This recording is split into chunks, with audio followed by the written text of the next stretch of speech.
so dangerous, it's so dangerous. YPG is dangerous, so dangerous, it's so.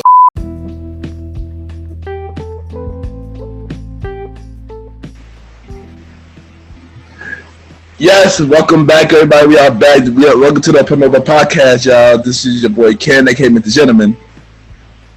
It's your boy Roddy, DJ Retro. Let's go. This is Aaron. Another week. Long live the chief. This is Malimal. Yes, yeah. We got our newest member finally on the show right now. Malimal is finally here.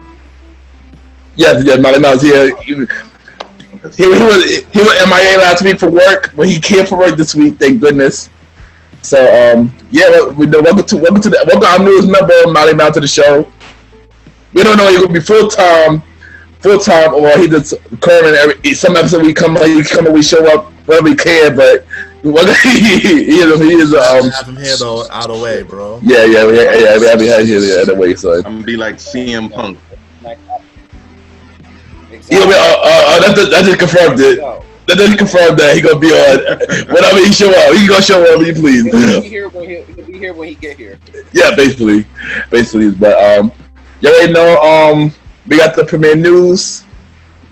We're not in the mood to do the intro this week because the first news is a lot of. We gotta be serious. There's a lot more serious things going on in premiere news this week. You guys may know.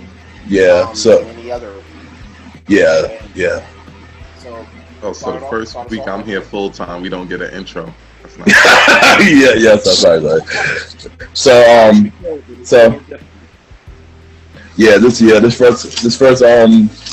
This first thing, yeah. 2 words, y'all. Breonna Taylor. Yeah, who want to start? Can I jump in on this one real quick? You've been shout out every week, so you deserve to go first on this one, man. Alright, look, this shit is exhausting. I'm gonna be honest with you. Wildly exhausting, and here's why. We see us marching and protesting and boycotting, right? Not just for Breonna, but for George, for for all of our people who we lost into this bullshit. You know what I mean? You see me on here every week, every episode, shouting out, yo, before you look for my IG handle and all that, make sure you help look for these officers and convict them. All these weeks you've been hearing me say that shit. And when I heard, the shit that got me was 2 things that got me with this case. One, that settlement. Whenever somebody go down, they always give us some type of money, some type of money. Shut us the fuck up and have us be the conduits to calm everybody down, right? Yeah. It's always like that. It's sickening to me. You know what I'm saying? The second thing I saw was when the governor the mayor of Louisville, he imposed a state of emergency for that town and the curfew from like 9:30 to 6. So once I saw that, I already knew shit was gonna go left. Of course not. You ain't know, son. I already knew shit was gonna go left because what would give you, you know what I'm saying? What would give you that whole reasoning for you to be like, all right, let me sit there and, put everything up if you knew some fishy shit was going on, and it was, I hate that we don't get no justice for this shit. But honestly, it's wrong for me to. I'm gonna say a lot of wrong things right now. I really hope we don't get canceled for this shit. But thank God that we own our own content before I get into this. Of course. You know, because I'm about. All right. We grown men. People keep talking about calm protests. I don't think this calls for that now. I don't think this calls at the point, nah. No. Nah. You're trying to be calm, and when niggas keep trying to keep playing fair against you, keep taking your dice from you when you're trying to roll, at what point do you be like, yo, fuck it. Let's go fucking crazy. Let's body some, you know what I'm saying? Let's get the body and some, some shots, you know what I'm saying? I don't want to be the savages that we're fighting against. But sometimes in life, you got to fight fire with fire. Can I cut in? You could. Yeah. Go ahead, son. He disappeared. Go ahead. I'm still here. I get your frustration. I feel your frustration. Yeah. I absolutely disagree with your solution. Absolutely. Listen. Okay, so not to cut you off. Mm-hmm. No. Go ahead. He said not to cut you off. No, but I get how it feels. I get it. Trust me. I walk around with this skin color every day. I done been through rigmarole with the cops, and y'all know me. I'm not even in the streets. I don't do none of that crazy stuff. So, we all don't. You all don't. For a guy like me to go through rigmarole with the cops, you know, it's crazy. But, and this is very important, what we keep missing, and God says if he's going to give you a lesson over and over until you get it. Yeah. Right? So the same cycle keeps happening over and over. White cops shoot innocent black person. We want justice. Yeah. They pretend like they're gonna get some due process. It doesn't happen. We get mad. We start protesting. White people follow our protests and start fucking things up. Can I say fuck? I'm gonna avoid it for the rest of the You can say fuck. Yeah, it's an ongoing cycle, and it goes repeats over and over again. Yeah. Right. Yeah. But if it keeps happening, all right, even after we get angry, listen. If you heard the news, cops then already got shot down in Louisville. Yeah. Right. Yeah. I heard that. Just like people started killing cops. When Mike George got killed, they started George Floyd. Yeah, George Floyd. Yeah. Stuff started happening. Yeah. But it don't matter, and all that does is actually give sympathy for the cops. Yeah. Right? And here's my thing. I'm not Mr. I hate the cops. What we are refusing to deal with, and I think I talked a little bit about this the last time I was on, is us. Yeah. Sand said something real interesting. He said every time we try to roll a dice for our turn, they take the dice. You know why? Because it's their dice. Yeah. They can do what they want. And that's the problem, and that's why it's going to keep happening until we play in our own game with our own dice in this country. Exactly. Okay, I hear what you're saying on that notion. You know what I'm saying? Mm-hmm. What are the ways are we supposed to take this dice in a game that was never built for us in the first fucking place? Exactly. We gotta play the game. Never scheduled for us. So how are we going to play a game that was never scheduled for us to be here in the first place? They didn't expect us to get this far. We did it before. We did it before. We already know how to win this game. We just propagandize against what it's going to take for us. Yeah. We just gotta come together, and and try to make it work, and not, That makes sense, but hear me out. We got propagandized against what really works, and propaganda. You get pumped something so much through so many avenues that you start living the reality as if it's true. Right? They're selling us the idea. They sold us the idea to a president that we felt was sympathetic. Right? I'm talking about Kennedy. Okay. Right?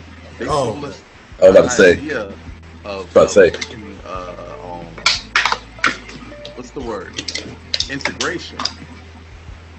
With the people that never wanted to be integrated with us for the sole purpose, and here is the key in this game real quick, right? For the sole purpose of making sure that we spent money with them. Does it make sense? Yeah, it does make sense. Because where we are, to make sure that we power the money structure Like, it's not even about us. It's not even about our colors. It's not about our hair. Listen, I think I said this, but I'll say it till I'm blue in the face. The people who cause this issue of race don't give a damn about your race. They care about money. Exactly. They've tricked stupid people. Get this. They've tricked stupid people into being concerned about how I look. Because anybody with a brain and that will think for more than 5 minutes would be like, okay, it doesn't matter how I look or who I am. Stand up straight, I pee, I'm a human. Okay, get out of my way. I don't care. It doesn't matter. But stupid people, racist people, people who put hundreds of thousands of dollars behind trying to justify why they think we're an inferior race, they eat that up. And they are also spending money with the power structure. Imagine if all of those stupid white people didn't hate black people. They would spend more money with black people because black people are really close to stupid white people.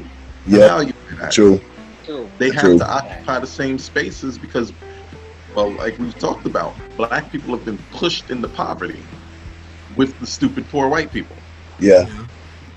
So as we're building, they would help build with us. We would grow. Money would get too balanced, right? It would get too balanced. And when money gets really balanced, I'll be back. And the people who have most of the money. Turn your camera this time, son. Turn your audio too, son. With the people who have most of the money will have less of the money. And that's not what wants to happen.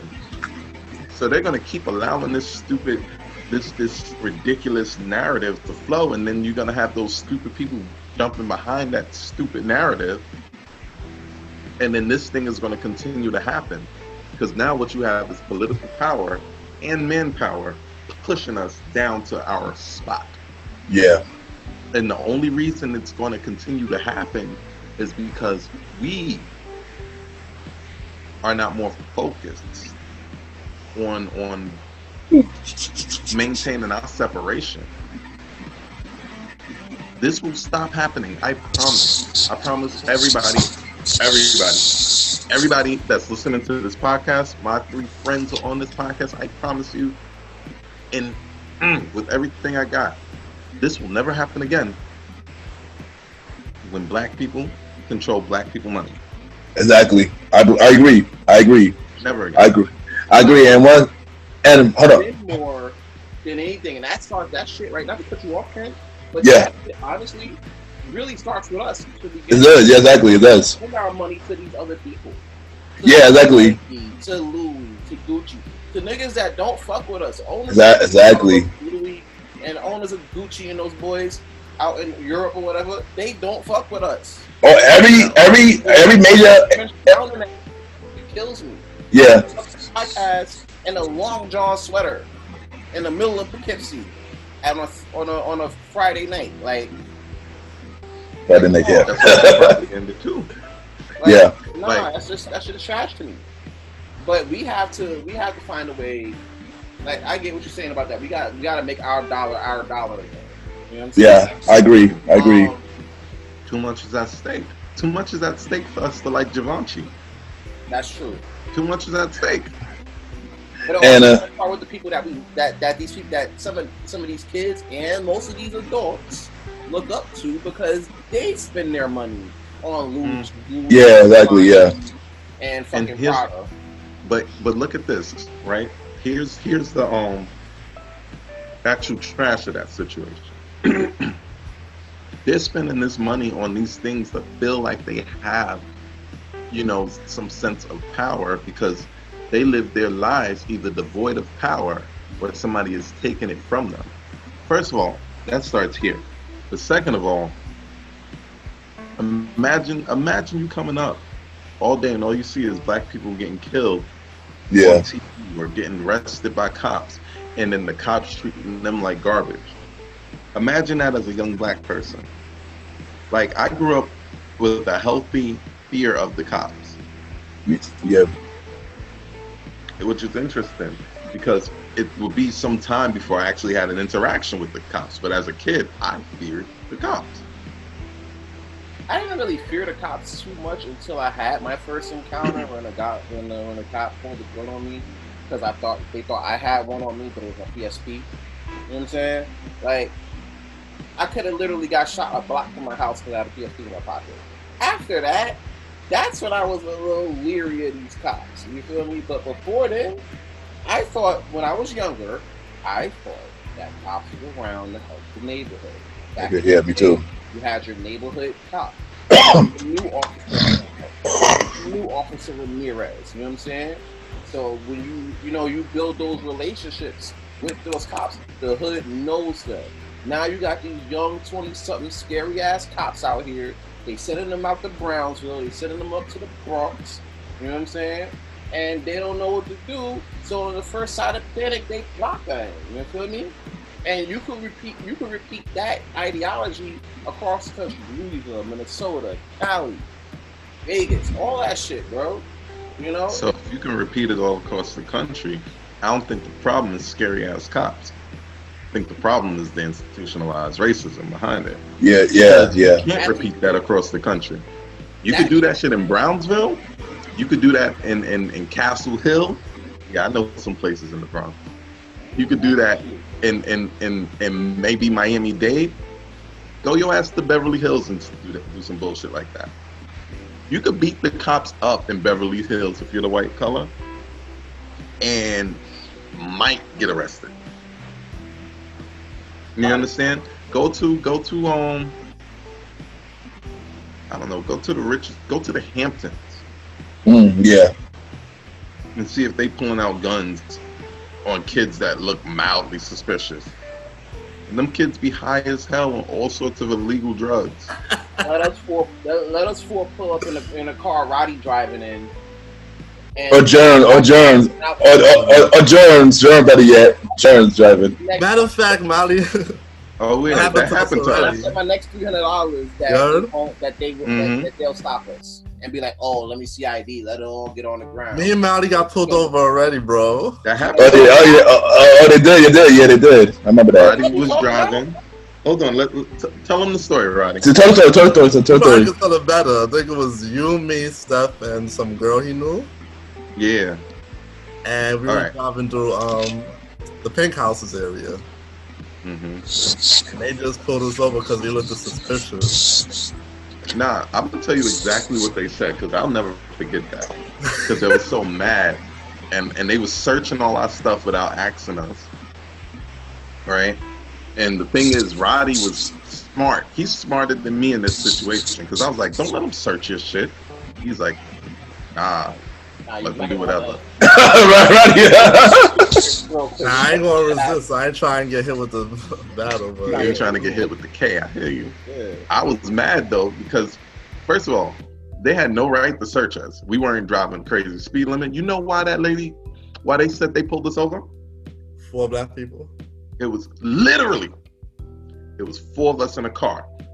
How many people does the average 4-door car fit? 6. 6. 7. 4. 5. 7 if you're skinny. I'll be riding like Mexican. Just making work, bro. Like blame John blame John for that. Continue. I'm saying a car. I'm saying a car with 5 comfortable seats only had 4 people in it. You pulled us over. Because it was 4 of us in the car. We were young and black, and there's been gangs around. Yeah, of course. You just pulling over every car that's near its capacity? No, they pulled over us. They see us riding. Hoping to find something. It's trying to see us riding something fly and fashy, and then they're like, wait a tick. Let's check this out. And then I think Steph's friend had weed on her, so she was real scared, bro. Oh wow. Oh yeah. Nah, Steph had the freaking weed on him. Oh, it was him. Yeah. Yeah. I think that boy Steph. So real quick though, when do y'all guys think, right? Enough is enough. Looking forward. Sure. Enough, bro. Things. How do you mean when is As long enough as we enough? walk, as long as we walk in Well, no, black. I asked when is enough, right? I don't know. No, As long as we enough walk been in enough. black. But when do you get to the point where people say fuck it, let's fuck up the streets? You don't get to that point. Yeah, you don't get to that point because that's what they want us to do. They want us to get to that point, so they're gonna do something worse to us. That's what they want. That's what they want us to do. Not Don't even you? that. Fuck them niggas. First of all, Yeah. and foremost. But it's more like it's a waste of time. Yeah. I mean, sure, they could use it to paint us as monsters like they always do, even when they stick their plants inside of our peaceful protests. Yeah. So they're throwing wild shit at us while ignoring white people doing active damage. That's a different story. The main point is, it's fruitless. Yeah. But can I say one thing? Hold on, can I say one thing? Mm-hmm. I didn't get a chance to talk about this topic yet, but the one thing that got me when this guy, who is not my president, by the way, said that the guy who announced the ruling was a hero. Yeah, I heard that, right? What? Oh, The guy who did what? He said, No one in. Yes, yeah, say about that. Yeah, say it. he said that the guy Say that gave the verdict about the whole Breonna Taylor situation, that guy, according to y'all president, is a hero. y'all president, y'all. Just on to him too. Oh, my man want to get reelected. I ain't vote for Son, that person. I ain't vote for that man either, son. Neither did I. And then one time, like, I don't care what nobody say. He the president. realest nigga on earth, boy. Nah, like that. I mean, It's like you order it, like you I wake mean- up, right? You vote and then you go to sleep, right? Then you get a new president, but then you wake up and you get the president that came with Wish. Oh, shit. yeah, basically. And And boy, I follow politics. I can guarantee you right now, I'm calling it. Trump is gonna win, and if Trump doesn't win, Biden is gonna be worse than Trump. Either way, they both. Need to change somehow, bro. That's how I feel. Either way, they both is bad either way. So I mean, to be honest, yeah. They're both morons, but we already seen what Biden, like the type of things Biden supports. Yeah. About the Obama administration. And guess what was happening during the Obama administration? We was still getting hit with the blicky. All Yeah. This didn't change. It didn't change. The same situation that's happening right now. This is one of those few situations where it's not generic to Donald Trump. This is a situation that has happened throughout any president. Any president. Look at it. Honestly, So we are not the agenda. We're not the agenda. American population. You don't even gotta look no further than this very podcast. Each and every one of us had a situation where shit went left. We could have been a hashtag. Yeah. Of course. Yeah. Of course. Oh, especially me. We're a 4 and 4. Yeah. Okay. Yeah. You know what? Let me tell my story real quick. Back in the day, I got really drunk. Shout out to you because you tried to help me out, but I was dumb enough for that. We got to a fight. Hey, what's wrong with you? I don't know about that. We got to a fight, and without me knowing, while somebody tried to break it up, I punched a cop. And the cop slammed me on the floor, kicked my face, and Looking back at the situation when you punched the cop, I saw that. I was like, oh. Yeah, I didn't realize that, they took me away, they put me in handcuffs, put me away. At that moment, I thought something. I thought worse than that gonna happen, son. Luckily, nothing did. So, because good thing that worked. I did the community service to pay a fine. Thank God, but yeah, the happy that work happened after that. The constant. Keep going. And remind you, it was a white calm down punch. So it was a white calm down punch. I could have been. So yeah, I mean, I'm like I thank God that nothing else happened. All that. The other cops knew that we were kids ourselves, yo. But we were drunk too. We happened like that. The black cop spoke to me during that time, and like, yeah, we understand. We understand. Like they went behind what they believe in and told me, like, oh, you did a good thing, even though it was a good thing. like you know. Hold on, I got one more thing to say about the Breonna Taylor. Yeah, I'm about to get into final thoughts real quick. So yeah. Final thoughts, son. Yeah. All right. So basically, the neighbors, he got arrested for the neighbors' yard. Yeah. And then the family just got paid off. Yeah. Basically, what's gonna go down? That's gonna be born, bro. Yeah, that's sad. And I mean, this is America, man. This is what we see. Yeah, and that's sad. She deserved a lot of justice for what happened to her, yo. She didn't deserve to get killed the way she did. Basically, the way she did, she didn't deserve to get killed. It's just, I know, honestly, she would have got justice, man. It's terrible, yo. You know. Alvin, what you got for your final thoughts on this one? Yeah.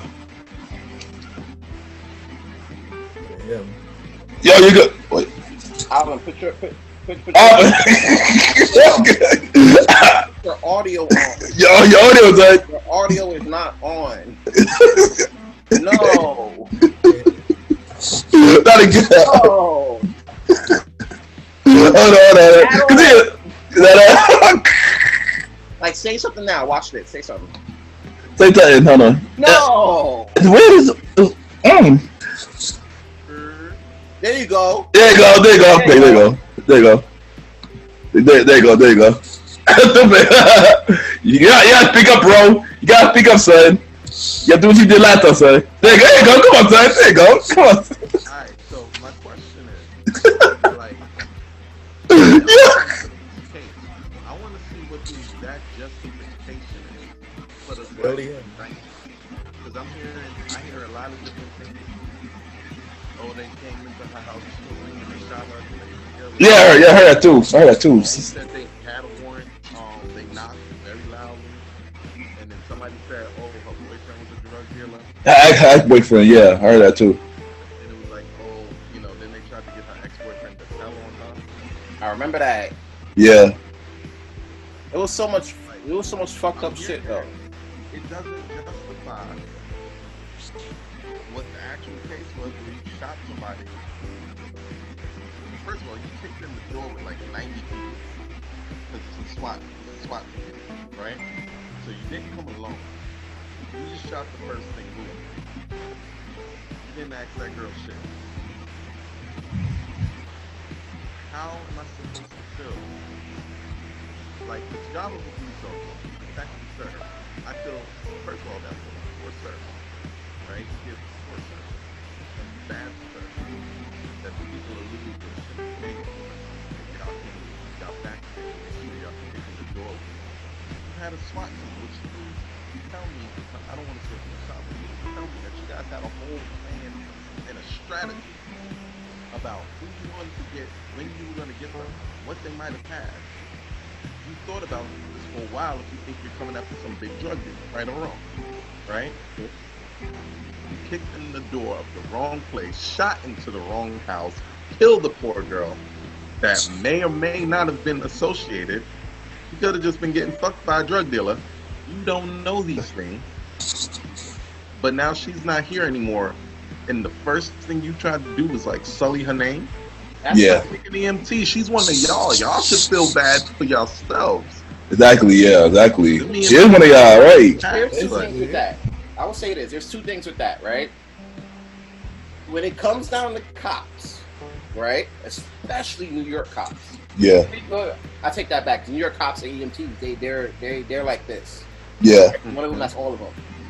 That's not always the case, especially in these Midwest, states and everything. Sometimes they feel like it's cops, firefighters, true, yeah, EMTs, everybody else, and you won't even see that everybody else. I can't even make that visual. You feel me?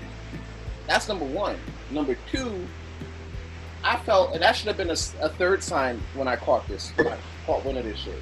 When you start to come up with everything under the book to undermine the fact that y'all fucked up. Yeah. When you start coming up with these cockamamie plans and other bullshit, come up with to cover that shit. That's where I should have noticed. Nah, she's not gonna get no justice. Yeah. Trash. Yeah, especially after they paid her, yo. Imagine they paid the family. Yeah, that's off the back, yeah. The shit that got me was when they tried to snitch, when they try to get her ex to snitch. They say she was. Oh yeah. They try to Tasha her, bro. Try to Tasha her for power. Try to make sure she was a queen thing. No one damn well she wasn't. Fucking trash. Yeah, they're trash. Yeah, they're trash. Yo, like, I just want to say sorry, Brianna, man. You deserve justice, man. This, yeah, it's fucked up that you didn't get no justice. So we apologize for this, man. All right. Next topic. We gonna get into this power review. Your Power Book 2, Episode 3 review. Yeah.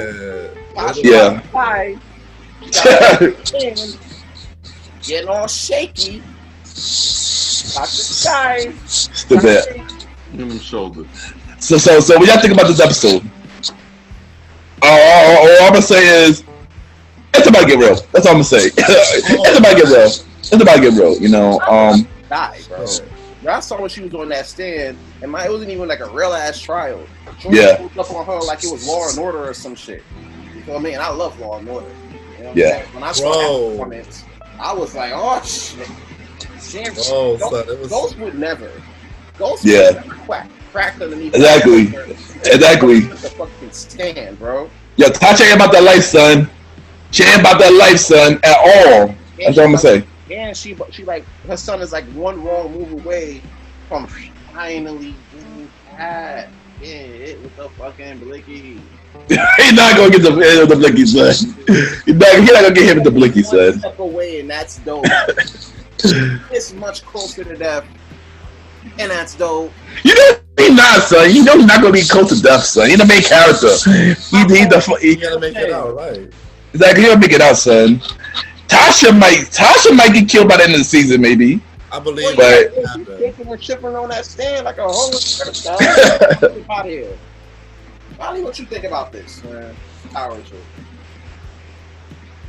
Yo, Tariq doing his. He's not excited. He's not excited. Tariq is not keeping Zeke on the team. It's just going downhill with this shit, bro. Like, normal basketball college, normal basketball roommate stuff, Like, Zeke can't play. Like, it's just getting crazy because it's like now it's like, yo. Monet came in there. She's like, yo, you can't live with my boy Zeke on board. He can't know what's going down. Now he got to move somewhere else. He moved with his. Like, yo, he can move back with Braden. AKA Tommy 2.0. AKA Tommy 2.0. Tommy 2.0. So now I see him and Braden just gonna be running the streets, because Braden got the whole family thing behind him. So of course he got that in his favor. And then, of course, he just got to watch out because Lorenzo called Tasha and be like, yo, your son don't do what we do. Basically like how Ghost growing up, son. How Ghost growing up, they tried to try to kill him, all that stuff. They basically hijacked him. They were like, well, listen, he gonna ride with us. Yeah. But now we get hit with the blicky. But the father want Drew to freaking run the shit, and I know it's because Kane is a hothead, but damn. Kane, aka Kane 2.0. Oh shit! Young Roddy Brown over there catching bodies. It's Kane's son. What? They said that could be Kane's son.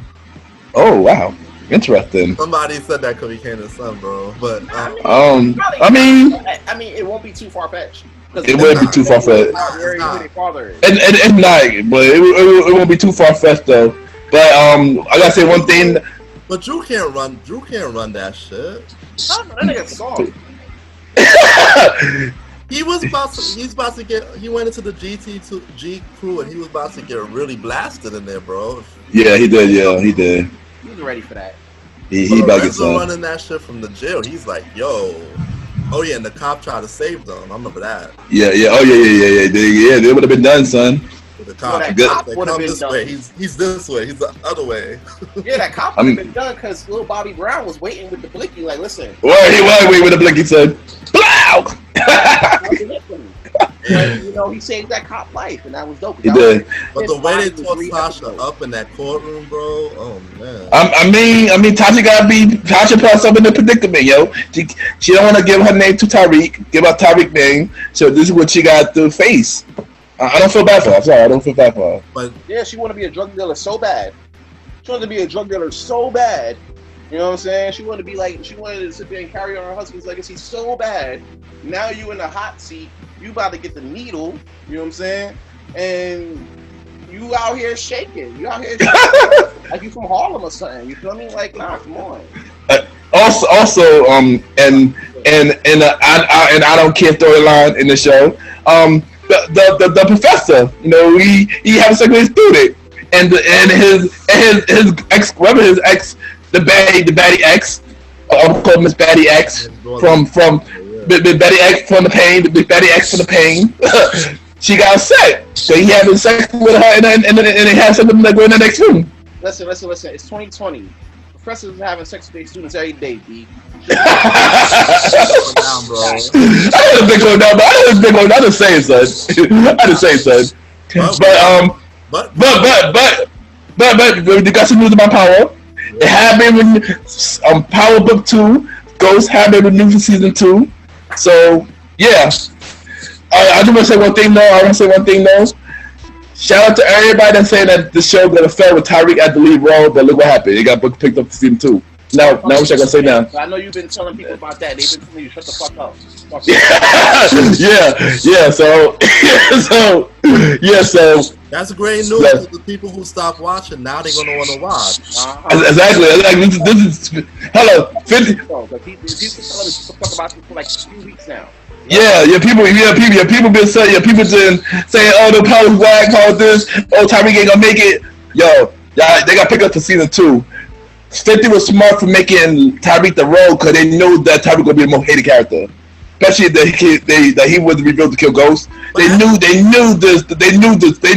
what the plan was already.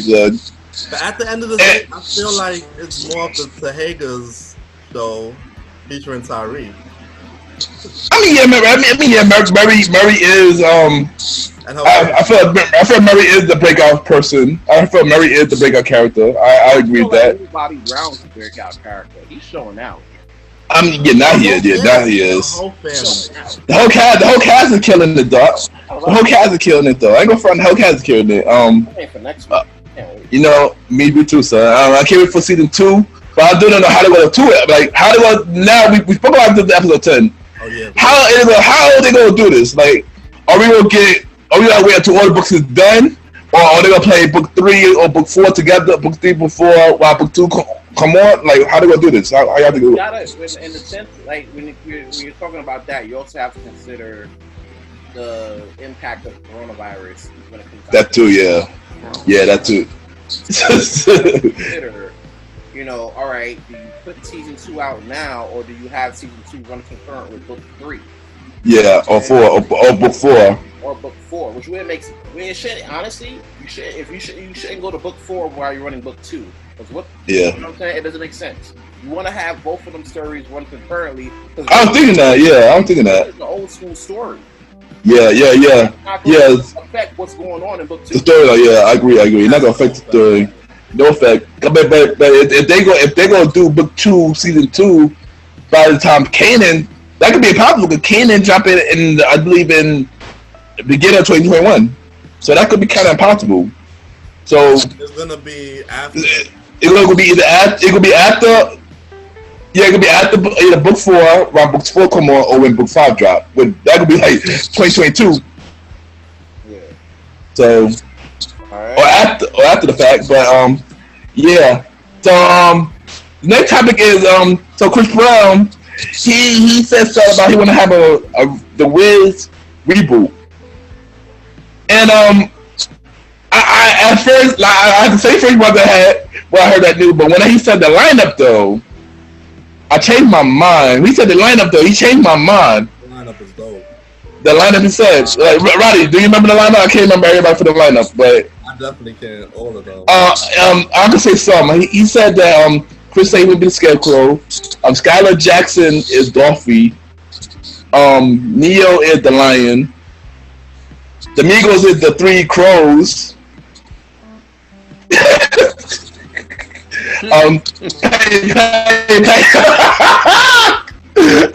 Tyler Bell is the Good Witch. Diana Ross is the Bad Witch, because remember she was on the original. Yeah, I mean, I don't mind if they have a reboot, but I got a little story to tell. So before I was born, you know, my family, you know, my father and my aunt, they see the Wiz, you know, they seen the Wiz. They met Diana Ross and Michael Jackson. No lie, yeah, and you know, they seen the Wiz, you know. So the black community, the Wiz was a good movie. But in the box office, it was terrible. So maybe they want to do. I mean, I'll go to Us as a classic, but you know, yeah. Why? I don't understand. Like, we have Google, right? And we have YouTube. Not our generation, but the ones before us. Yeah, the one before us. Yeah. They have all this information right here. Well, they did. They did have all that information. Yeah, they did have it. The generation underneath us. They okay. You know what I'm saying? Yeah. You can easily look on YouTube, Netflix, Hulu, all these streaming devices to look for Wiz. I say that to say this. Why the fuck are we doing yet another Wiz reboot? That was already a reboot from to really was. Yeah, I know. That's yeah. I mean, it doesn't hurt. That doesn't count. Got this Christmas again. It's Chris money. Yeah, it doesn't count. I mean, here's the thing. The Wizard of Oz was the reboot to the Wiz. The Wiz was the reboot to the Wizard of Oz because it wasn't that black fell to the. I understand. I get that. But as of I don't mind a Wiz reboot to update it. But cause I know that the live version, I don't even count that. I don't even count the live version. You had the original Oz, right? Yeah. 50 something. Yeah. There was I know that. The original, so you don't count that. Okay. Diana Ross, Michael Jackson, that's one. Right? Then you had to play, except for the notes before that. That's two. Yeah. Right? Then you had to play, that was a live action on NBC for that one night. That's three. So when Chris Brown comes out with his bullshit ass Wizard of Oz, that would make the fourth reboot from the original movie. But this would be. But here's the thing. Chris Brown talked about. Chris Brown talked about a movie, not the play. Remember, it was two reboots for the play. That's different. But this is a movie. They already did that, bro. Do something else. I mean, that's the problem. We don't have the originality, bro. There you don't. Hollywood don't, man. I admit they don't. I mean, the question: is it about originality or is it about money? It's about money, basically. We don't know about money, son. It's about money. We don't know about money. But I would say that the lineup he said was kind of dope. So I wouldn't mind it. But I mean, no, Ken, no. That's not allowed, though. It's like in Mean Girls, they try to make picture words. We're not gonna make that a thing. You know what I'm saying? We're not gonna make it a thing. So that's a go. Yeah, but I write scripts, so I could create something original. So yeah, see what happens. This podcast is original, so that's what makes it. That's true. Exactly. We'll never do the Career Boys podcast. That's for sure. As a rapper, I pray that nobody ever stops doing anything unoriginal because I love sample. I love the hit samples. I love the hit samples. Samples and producing in a little bit. Oh yeah, we're gonna get to that. We're gonna get to that at the top of the main topic before we act Alvin hit a little part 2 in the interview. But yeah, definitely. All right, so next week, Rondo, you got this one, son. Next topic. Yeah. So over the course of this week, we found out that Michael Jordan became the NASCAR's first black owner, and we also found out that in the midst of that, Bubba Wallace, who was a driver who was going through all of that stuff with his old company when they kind of moved to his garage and everything. Yeah. He's gonna be driving for Michael Jordan's NASCAR company. What's your guys' thoughts on that? And does this help with us getting more ownership of shit? I didn't follow the story too much, but it is big though. First black NASCAR owner, that's dope. And yeah, I hope it should. It should bring some more notoriety and more black into NASCAR. Yeah, I think it should. I think it do. I think it does. Roddy, what's your thoughts on that? Yeah, I'm glad. Like MJ really put a stake in that, and now it's gonna prove more black people to go in NASCAR. So yeah, it's really a good thing. Not really a bad thing to me. Black people with money, never a bad thing. Does it help push the narrative from a propaganda point? Yes. Will that money go back into black communities? Probably not. Nah, probably not. No. Probably not. So propaganda-wise, pretty good. But overall, it's kind of like, when Jay-Z owned the Nets. Oh yeah, right. He did change that, Like, he went and did something with the money, but the actual action, it meant nothing to it did. Us just seeing somebody else own something else, which is good because we came up with a mentality where like we have to learn that black people did so many crazy and amazing things or were a part of so many things, but nobody was teaching it, so we have to go and find out. Exactly. Yeah. Right. We had to take advantage of February because after February we back to learn about white people. I do feel Black History should be all year round though, not just for 1 month. History is history, so as long as they're teaching history classes, that's part of history. And believe it or not, we teaching history here too, y'all. Keep watching Premier Podcast. Love cheap all plugs. day, every day. I'm being every time for that. nice, good. So you to confirm that he's not just a part-time host, but he's gonna be a full-time host now. So he's gonna be the historian, and he's gonna have some shit, make sure that he's going up and up with that. Facts. Alright, so it been news going around that Jay-Z has sold Kanye masters for his first 6 albums, which is College Dropout, Late Registration, Graduation, AOA Heartbreak, My Doctor's Fantasy, and Yeezus. All his best shit. Basically. How did they get the masters for Yeezus? I don't know. And that was Kanye West's fault. Yeah, it was Kanye's fault, but Yeezus was not his best album. But so was it. Out of that 6. That's the worst. That was the worst out of 6. But not the worst out of 6. It was experimental. I found things in that album. That different sound, that jarring. Yeah.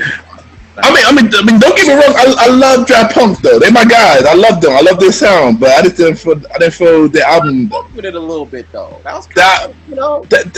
I mean, the whole. I talk about the album as a whole. The album as a whole was great. As a whole was great. Certain song. It has a song in there. He has some songs in there I like. And plus, how you had the sound that from the beginning to Bound completely different. Bound did not fit the album at all. I didn't get that. I think Bound was supposed to make another album, but it didn't. So we're gonna. I think it probably was for My Doctor's Fantasy. Then most likely. Contrast to the idea of the rest of the album. That song sounded perfectly in tow with Yeezus. If you just listening to the sound quality of Yeezus, Bound 2 was like perfect. It was random a little bit. It was off the wall. It almost felt like watching a really abstract. It felt like listening to a really abstract painting. Yeah, but how you feel about that? How you feel about the whole thing though? About the whole JD selling his Kanye masters of craziness right there. We're gonna get into that in 1 second. I like the fact that Alvin tried to sell us butter right on like a fucking porcelain plate with that whole abstract, situation comparing Bound 2 to the entire rest of the album that did not sound like Bound 2. You know what I'm saying? Come on. I mean, you gotta understand. This man is an artist. You gotta understand. This is how he do things. He's an artist. This is how he think. From the right? I'm like, nah, this song is fire. That's the best song he got. Next to New Slave. That's the best song of the album. That song on Jesus? Yes. Yeah, one of the best songs. One of the best songs for users, yo. One of the best songs for users. For my money, Bound 2 was the worst song on Jesus.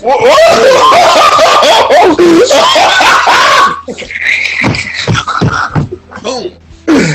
Dang. I'm sorry, I got in this. the house, watching him now. What is he talking about? That was sir. Oh wow. I mean, Blood on the Lead took the #1 spot for me. well, no. I like that was dope though. I like that one too though. Before I even get more pissed off. Lena Simone, exactly. Lena Simone, yeah. That was a fight track. Question at hand, right? I felt like, here's the thing, what I read about when I first came across the story, that Jay had to sell his masters back to Jeff Jam so he could get his masters. Masters back, yeah. Right? And I'm like, that's a tough sacrifice. But if you were beefing with this dude during that time, then it's like, fuck it. You know what I'm saying? I don't like this nigga anyway. You feel me? Yeah. So like, I bet, sell your masters to Jeff Jam, bomb. I think around that time they were good. Actually, around that time. It don't matter whether they good or bad. For selling their masters. Yeah, I know. Whether they good or bad. Jay-Z did what he had to do. If this is true, because yeah. Also speculation. Who looks to DJ like an academic? What he had to do to get what belonged to him. Yeah. His master. Because like, people don't understand, when you own the master track, that means at the end of the day, all money made from that song for the rest of that song's actual life, which will be literally until 70 years after you die. Yeah. Right? Oh. That money belongs to you. Alright, I got a question real quick. Didn't Jay-Z brought the Beatles masters too? No. Bro, you wild. No. It was a question. What's the question? No. Michael Jackson. I know it was Michael. Of course I knew it was Michael. We spoke about that. Yeah. Died. Sony brokered a deal with his family, and they fucking shortchanged him. Because they were trying to give, Michael kept saying no, they were trying to give him $1 billion+. They wound up giving Catherine Jackson $750 million. Oh wow. Wow, bro. This podcast just obsessed me more and more today. It's just added layers of bullshit. Yeah. After years and being around all this music, that any member of the Jackson family would have sold this thing that their brother, who definitely was going through monetary problems, turned down at means that nobody's freaking listening. They saw the Of course not. Yeah, those are the money. Yeah. Just like how it came down to what we talked about in a couple subjects ago. It came down to money. Yeah, of course. The underlying root of everything. Do it all evil, man. Do it all evil, son. Yep. Actual money is the root of all evil. You do stupid things to make more money. Yep, that's true. Hold on, and I know we finally thought of this. I'm not taking $12 million for the death. Nah, me either. Brother. Nah, me either. Nah, bro. Somebody that's terrible. In jail, or you gotta put me in a room with them, leave me in there for 10 minutes and watch what the fuck I do to them. That's it. Yeah, agree. As a city, owe that money. You gotta let the matriarch of that family shoot the 5 with the cops. Yeah. They owe that money. It should have never been no settlement. It should have been like, oh my God, they should have came to her hand. They could have came to that family hat in hand, begging for forgiveness with nothing less than $20 million. And the promise that you're going to convict, or at least try. Yeah. There should not have been the need for protest, and there should not have been the need for court. I'm sorry to go back to that, but the reason I did it is because I know it's a lot. That's the worst drug in the world, bro. It is. And somebody put $12 million in front of you, and you won't, and your biggest bank account balance was $5,000. Your eyes going to start freaking out. You want to say yes to whatever they say. Exactly, it's money. Yeah. That's the mark. That's the mark. Even if people talk about the mark being on the head, it's not on the head. It's in your pocket. It's in your pocket. This is why when it comes to money, we gotta start educating ourselves. You know, the only business, yes, the only businesses come together without the violence. Educate ourselves. You know, learn about forex, learn about stocks, all those stuff. So we need to own our shit. Exactly. You can't be exactly. We don't normalize exactly. businesses. We don't normalize. We need to. We don't normalize learning about money. That's why people look at forex dudes here. They don't know. Yeah. It actually is. They can't copy a forex when you like, yo. People always look at them like they're scamming. Yeah, exactly. They know something you don't. You gotta pay for the information. Well, I gotta pay for the information because it's gonna make you money. Stupid. Exactly. You're gonna make more money for the information than you paying for the shit. Anyway, you know what I'm saying? So why not bet on yourself? Bet on you. Exactly. If you don't go to the casinos, you don't sit there and go to the horses or what have you. If you want to bet on anything in this life, bet on yourself. Fact. Eric Sands lesson for the day. By the way, y'all, if y'all want to learn about forex, y'all can hit me up. And also, I got a special guest on like the podcast this Sunday. You know, my homegirl Pam, she a fan favorite show. That's all I need to say. Roddy, I know y'all. If we're doing cheap plugs for people's financial products, you gotta right here. Oh man, everybody's on that. Just hit me up. Hit me up on my Twitter. Just say the Premier Boyz podcast sent you here. I got you. You get they know. You ain't doing same cause. Check out Shot by Sands. Videography for events or just for portraits. You ain't know. Okay, Roddy, something you want to say? I was trying to get back on the Jay-Z thing, but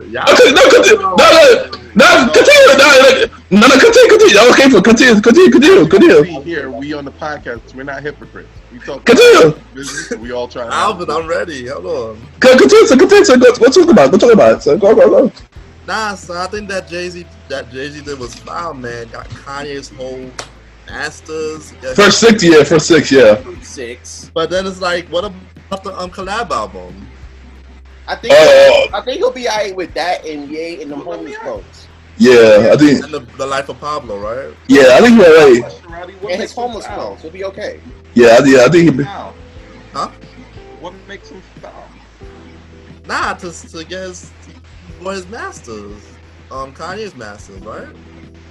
They ain't Kanye's masters until Kanye owned Kanye's masters. Yeah, Kanye's a billionaire now, so he can learn masters now. He could buy his masters back, right? Yeah, he can buy it back. Yeah, he'll be alright. What people don't understand is that, like, people get mad at record labels for wanting to make money off their artists. Yeah. Why do you think a record label exists? Exactly. They need to make money. Exactly, yeah, to make money. You're telling me I'm gonna put together a whole business strategy, find some guy on the street who sounds really good, but is really, really, really not good at doing the business part of music. Yeah. Anywhere from $100,000 to $1 million. And not make sure that I have multiple ways of not only making all that money back, but profiting from this person for the long haul. You're bugging. Yeah, I want the masters. I don't want to rap. I pay you to rap. You rap. I set up everything you need. I pay for the marketing. A good label will make sure you're out there. A good label will make sure you're properly marketed. A good label will make sure that you're good. They'll make sure that you have resources. They'll make sure that you have connection. Yeah. Right? All that stuff costs money, time, or they had to develop it with their time, which they need to get paid for. Right?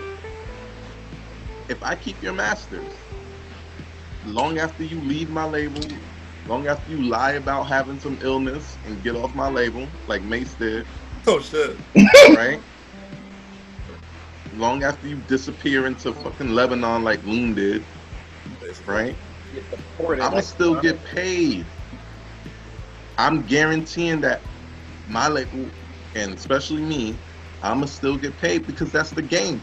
And these people, they know that when they sign these contracts. Yeah. Kanye signed that contract because he was smart enough to understand that he had all the talent in the world. He knew he was going to do all the work, because that's a hard working dude.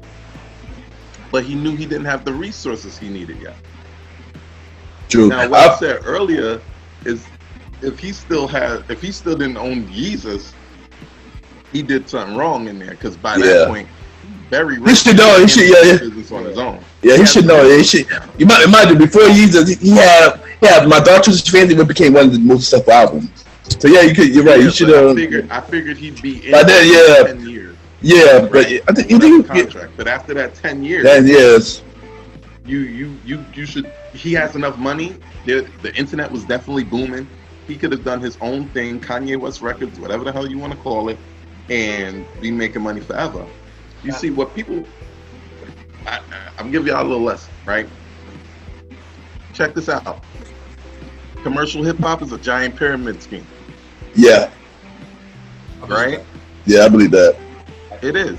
But that's every business in the world, if you ever think about it.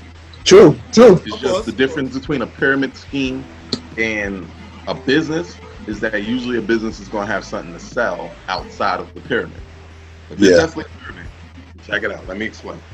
Kanye West gets signed by Jay-Z. Jay-Z started his own independent label, but he still needed the power of Def Jam and Universal. Yeah. So that's why he doesn't have his masters, even though he started his own imprint with his own money.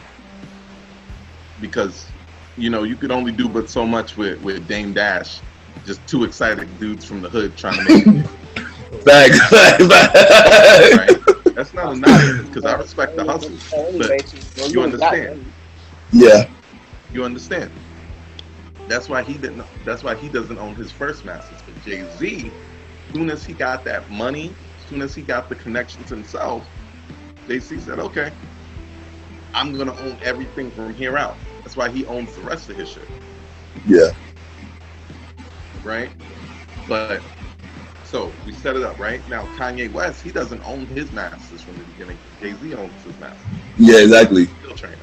So what Kanye West did eventually, Good Music was his imprint. Now he's bringing on people like, Big Sean and Pusha T. Yeah, T. People that he's getting involved with and helping them put their music out and see a big global audience. Guess who owns their masters? Kanye owns them. Good Music. Yeah. Exactly. Earlier this week, where he released Big Sean's and Designers masters today. Oh, he gave them their masters. Oh, wow. Gave them their masters. Wow. He don't like money. I remember Kanye the Chains man, he's saved now. So he gonna change, he gonna do everything, or at least. I don't know. Jesus don't want you to be poor. What you mean he's saved? Jesus don't want you to be poor. Exactly. Like, that's it. And plus, he still kind of supports your president. Keep that in mind. Oh, I heard. I don't know. That's a different story, but yeah. Honestly, him supporting my president makes him giving up the masters even more stupid. I'm not giving them the masters. They signed them over to me. You can buy them. Well, no, but if you're fighting this fight, right, to get your masters and everything, right, you as a owner, you gotta talk like how you walk. You feel me? Like, granted, he gonna release those masters out to Big Sean and Designer and them. You know what I'm saying? To make sure they good. You gotta think about it like this. And this whole master swap, right? Tiana Taylor just dropped an album. She did, yeah. Like a couple months ago. Wait, couple months ago. Is it brand new now, or the one that came out a couple months ago? The one that came out a while ago, but she just came out with an album. You know what I'm saying? Yeah. Good music that I She does. She does. Yeah, I agree. She does. If I hide a Prince, okay? Like, you know what I'm saying? Like, come on, like. Oh yeah, it's a high Prince. But he's one of the biggest question marks in hip hop. He dope.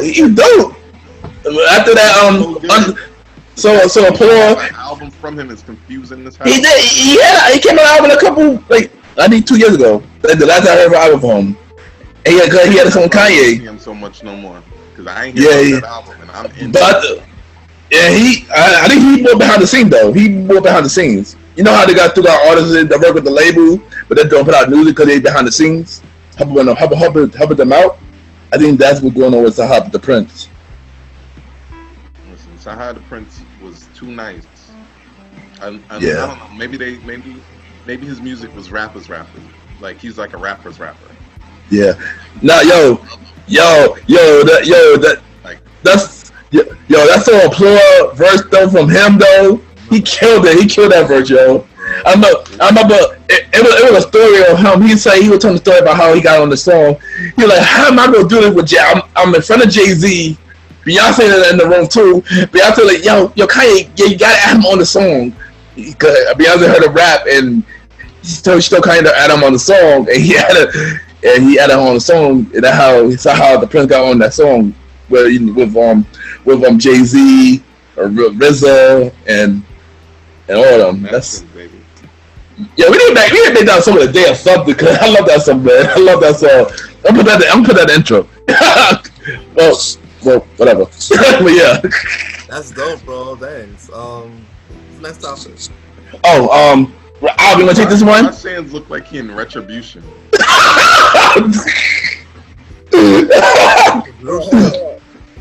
Hey, my name is Ice Pack.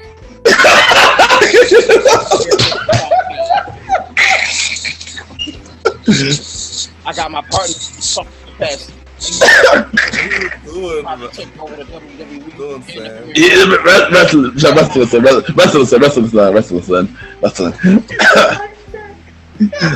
Yo, speaking of wrestling, y'all, we just want to say rest in peace to the Road Warrior Animal, man. He passed away. You know. Rush. Yeah, whatever Rush, man. Yeah, man. Rest in peace to Animal, yo. Alright, so next topic, yo. Al, we gonna take this. Lauryn Hill, you gonna take this one? I do. So, Lauryn Hill, the miseducation of Lauryn Hill, actually got listed as the best hip hop album of all time. That was Rolling Stone magazine. Rolling Stone, yeah, that Rolling Stone said. That Rolling Stone said. Facts. Like here's my 2-point thesis on why Lauryn Hill's album was not the best rap album of all time. It wasn't. I mean, it was an amazing album, but I think it's not me saying about that. Oh, continue. Let's do this. They hear it. This is not me saying that was a bad album by any stretch of the imagination. It was an incredible album. Incredible. It was incredible. Yeah, exactly. And not like Drake R&B, where it's like half singing. She was singing her butt off. There was keys, there was slips, there was things. It fundamentally was an incredible album altogether. Hold up, let me did you mention Drake on the Premier Boyz podcast? We got a problem with music? Y'all already know what to do when somebody did Drake on the podcast. They gotta go under this comment and comment music sections or Drake comments. Hey, your music section, you need to figure out what he doing music. Are you a rapper? Are you a singer? Are you a reggae artist? Are you a trap boy? Are you? Oh no!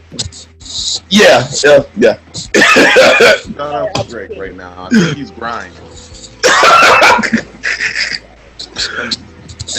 Moving through.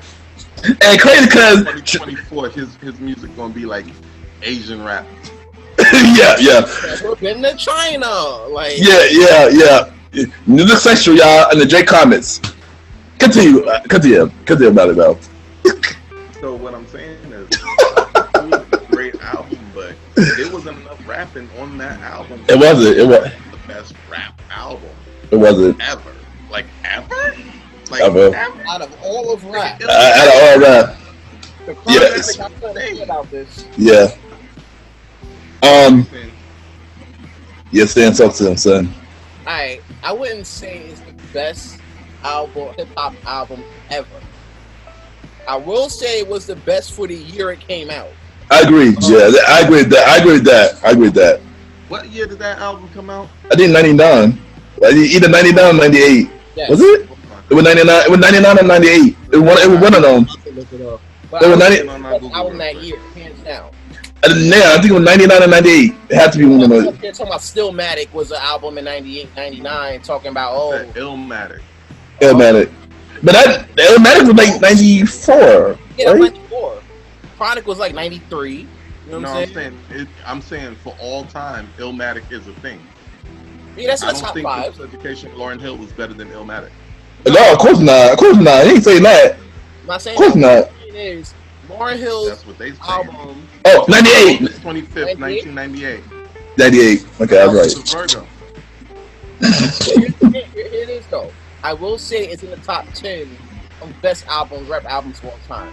Yeah. I feel like I Rolling will Stone- further that by saying that it was probably the best rap album that came out that year. That year. I think that year. I agree. I think that year as well. I think that year as well. 98 was rough. I think it had fucking Nostradamus to compete with. I think Hard Knock Life came out that year too. Oh, Jay-Z. Yeah. Jay-Z. Hard Knock Life. I think the life of time. I think. I believe it was Life of Time. Hard Knock Life was on that shit, but even then, that wasn't. Nah. That was a dope album. Yeah. Not subtle with Lawrence Hill's accolades here, even though she don't know how to show up on time for a show. Yeah. Lauryn Hill, keeping it real. Just like you said. Of course. And germs. Like right now, like boys, eh? In all seriousness, Oh man, I'm ahead of her. that was the best rap album of all time because I feel like they're trying to put it in like into rap. Yeah. You know what I'm saying? The Chronic would have something to say about that. Illmatic would have something to say about that. Ready to Die would have something to say about that. Stectonia would have something to say about that. Yeah. You know what I'm saying? Like there's a that would have said that's five. Exactly. Yeah, reaching them down. Exactly. Top 5 of best albums. You can't possibly sit there and be like, oh, Lauryn Hill album, best album of all time. Fuck out of here. Yeah. I disagree with that. I agree. I would say for that year, Lauryn Hill was the best album. Best hip hop of all time. No, I disagree with that one. Nah, I don't agree at all. And also, she didn't stop being late. She didn't stop being late just late. Malimal didn't stop being late. Podcast episode. Nah, but The job is showing that. that album did deserve its credit. It got a Grammy for that year and all that. Yeah, exactly. No, I ain't saying that. Yeah, this is amazing. Though, Nah. it shouldn't deserve that top spot. If Lauryn Hill, if for some reason you're listening to this podcast, please do not take what I'm saying as hating, because I still want to be your friend. Facts. I believe that your album was an incredible, amazing piece of work. I've listened to every single song. You ain't know me too, yo. I just don't believe it is the greatest of all. Nah. Album as one of the 10 albums that if we were on our last leg of life, if this is your last week on Earth, and you only had to listen to 10 albums before you die, that's up there. It is up there. You got there. But it's not the last one I would do. Nah. I think I would want to Right. go 20 Overload. Danny Overload. I would do it with Rap y'all. album, real quick. Who you putting up there over her? Who you? I just said it. This is hard. I just said it. Stankonia, Ready to Die. You listed 4. What would be the number 1? Was my question. Oh, Number one. I said it. Teddy Overload. Yeah, I did it with y'all. Danny Overload. but that's a song, not an album though, son. Oh, an album. It's an album. Probably Ready to Die. I'm ready to die. Cause it gives me that Brooklyn feel. I'm from the town, bro. I'm from Brooklyn. You know what I mean? Like, give me that feel. You feel me? Like, it gives me Yo, that vibe. I ain't gonna front. This is a hard choice. One This, last time. You feel me? Like, that's it. I ain't gonna front. This is a hard choice for me. Ready to Die was a good album. I would put that too, but probably Reasonable Doubt for me. Reasonable Doubt. What about you, Retro? I'll go with Blueprint 1. That was a classic. Yeah, that was a classic too. Yeah, that was a classic too. For me, the best rap album of all time. Like, it's hard It's hard, exactly. You gotta talk about like this is the top album from start to finish. The exactly most complete piece of work. That was categorically rap the whole time, pretty much. Yeah. Right?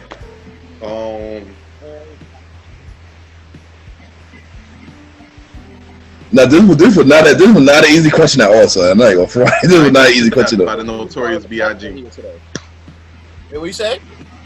Oh, Life After Death by the Life After Death. He's a Life After Death. Now, everybody take the albums.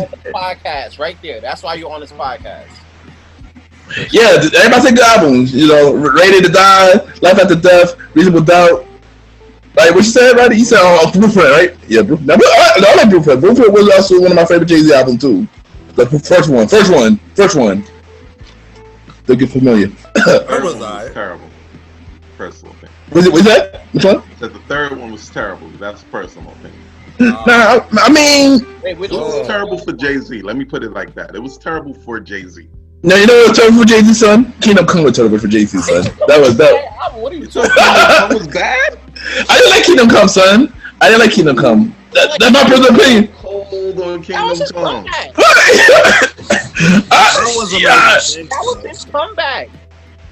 I mean, it was my favorite. It's my personal. It's me. It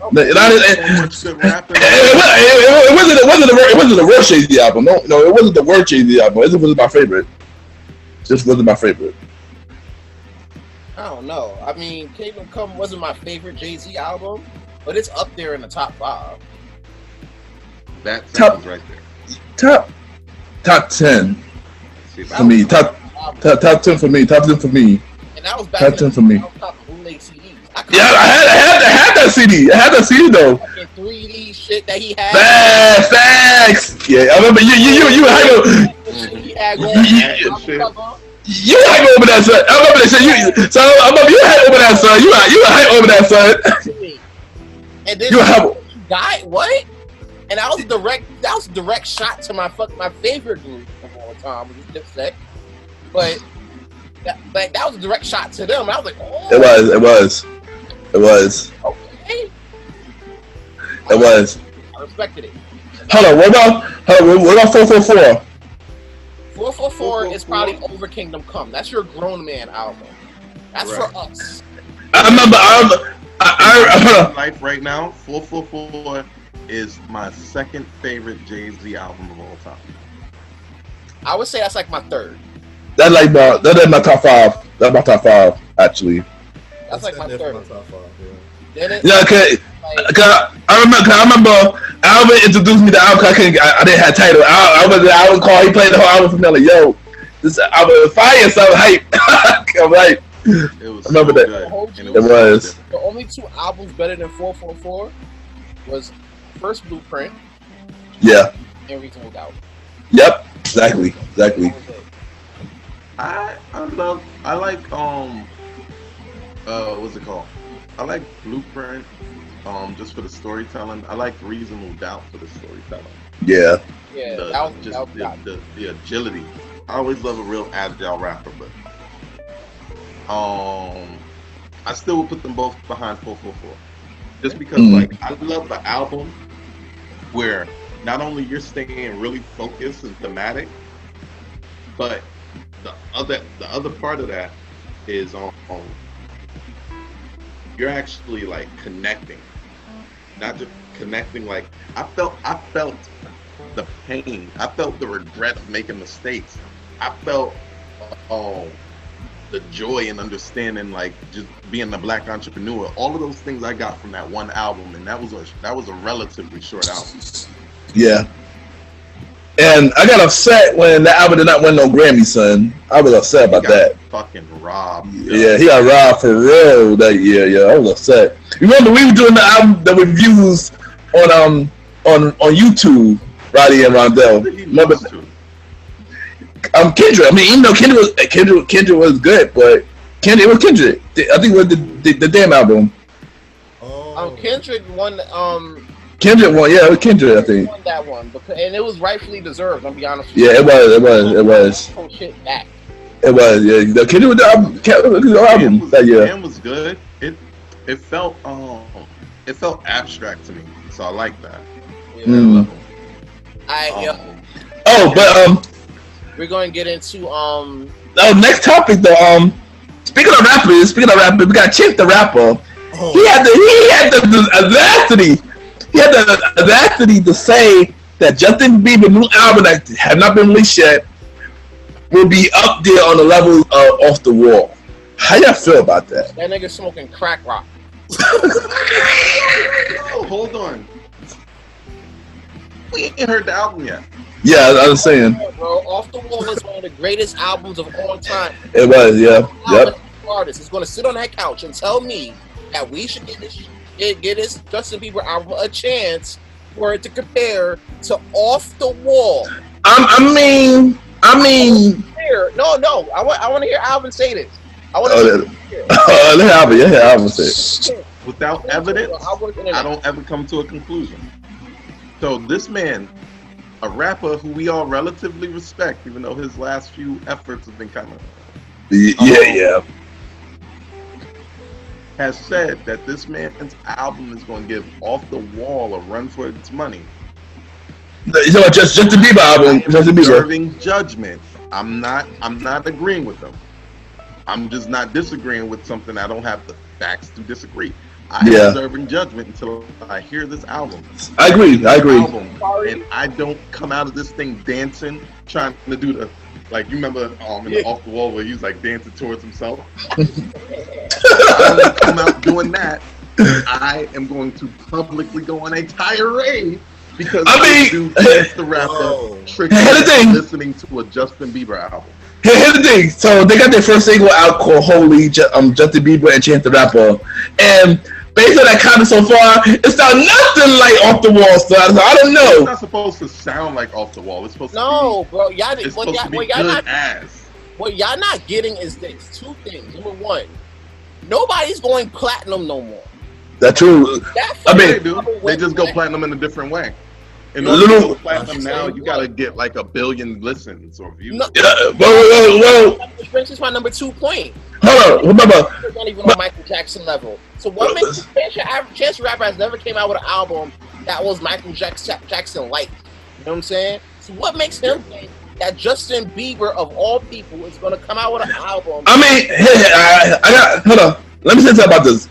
Well, one, ladies love Justin Bieber. That's one. His fans crazy. Okay, then he's that's crazy.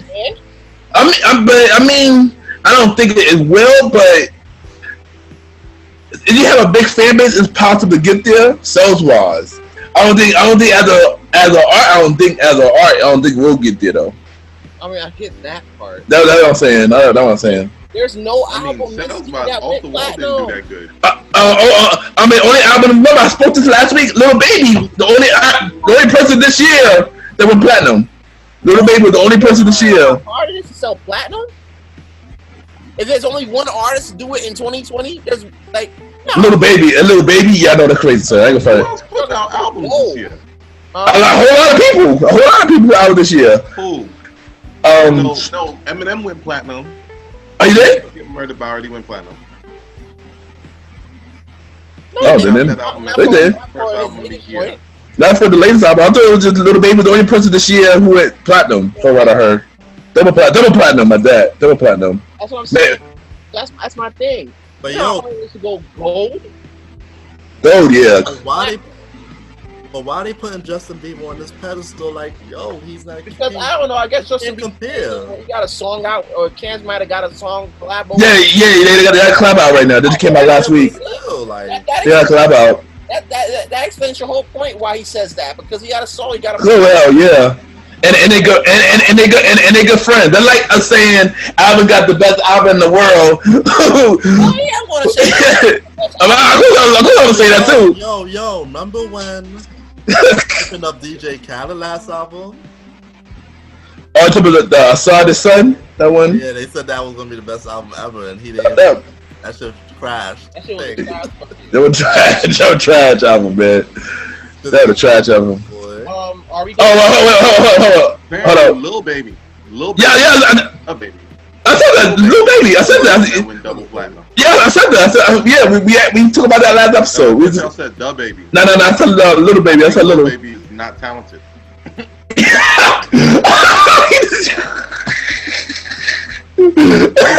hoodie went platinum. Oh, yeah, okay. So how many people went platinum this year? Man, I think it's just singles though. I'm gonna try to. I think Lil Baby was on the album. His album. Yeah, album. Platinum. I talking about platinum. That's about album. I think Rock went platinum. Young Boy Never Broke Again. He went platinum a lot. Love that. I can't even feel a song with him. Me either. This is tell about this generation of rap right now, son. Now other than Wale, yeah. Blueface went platinum. All right. Please. What's that, bro? Next topic, Roddy. You got the next topic. You got the next topic, Roddy. All about you got the next topic. So last week, it was the death of Ruth Bader Ginsburg. She hailed from Brooklyn. She went to Millwood High School, graduated Cornell. She passed 482 laws. Her thing was fighting for gender equality, mostly in the women's realm, like making sure women get to vote, making sure they have their rights. So, during her lifetime, she fought for that. She was inducted into the American Civil Liberties Union. She was brought in by President Bill Clinton in 1993. She was inducted in the National Women Hall of Fame. She received the highest honor and fought for women's rights. In Brooklyn, they're gonna honor her by renaming the Borough Hall after her. And then the 50th Street subway stop on the E and the C line is renamed Ruth. She's the second woman in the Supreme Court Justice bench. And today, and I think yesterday, they had her casket out at the Supreme Court in DC, and everybody was there, honoring her, speaking on her behalf. She died on September 18th, and this was a big deal for everybody. They called her the notorious R.G. I feel like with this, first of all, with respect to, family and everything like that, and I feel like this, right? What I heard was one of her last wishes was to not have her seat filled. And you don't know what your president did. Oh God! Well, hey, my president, but what up? Oh, fuck that! Y'all don't know what your president doing. Yeah. Not follow directions per usual, and go and fill her seat. And all of his cronies are gonna be like, "Oh, all right, we good with it. We good." Yeah, and this is. Send me a bacon, egg, and cheese into Arizona. We'll fill that seat. This is why we need to get this man out of office, man, because stuff like this, man. Like what? Filling a vacant seat? That man is 100% confident that he's going to be the next president. He's going to be the and still president of the United States. Stupid. You shit. It's still. Politics is literally.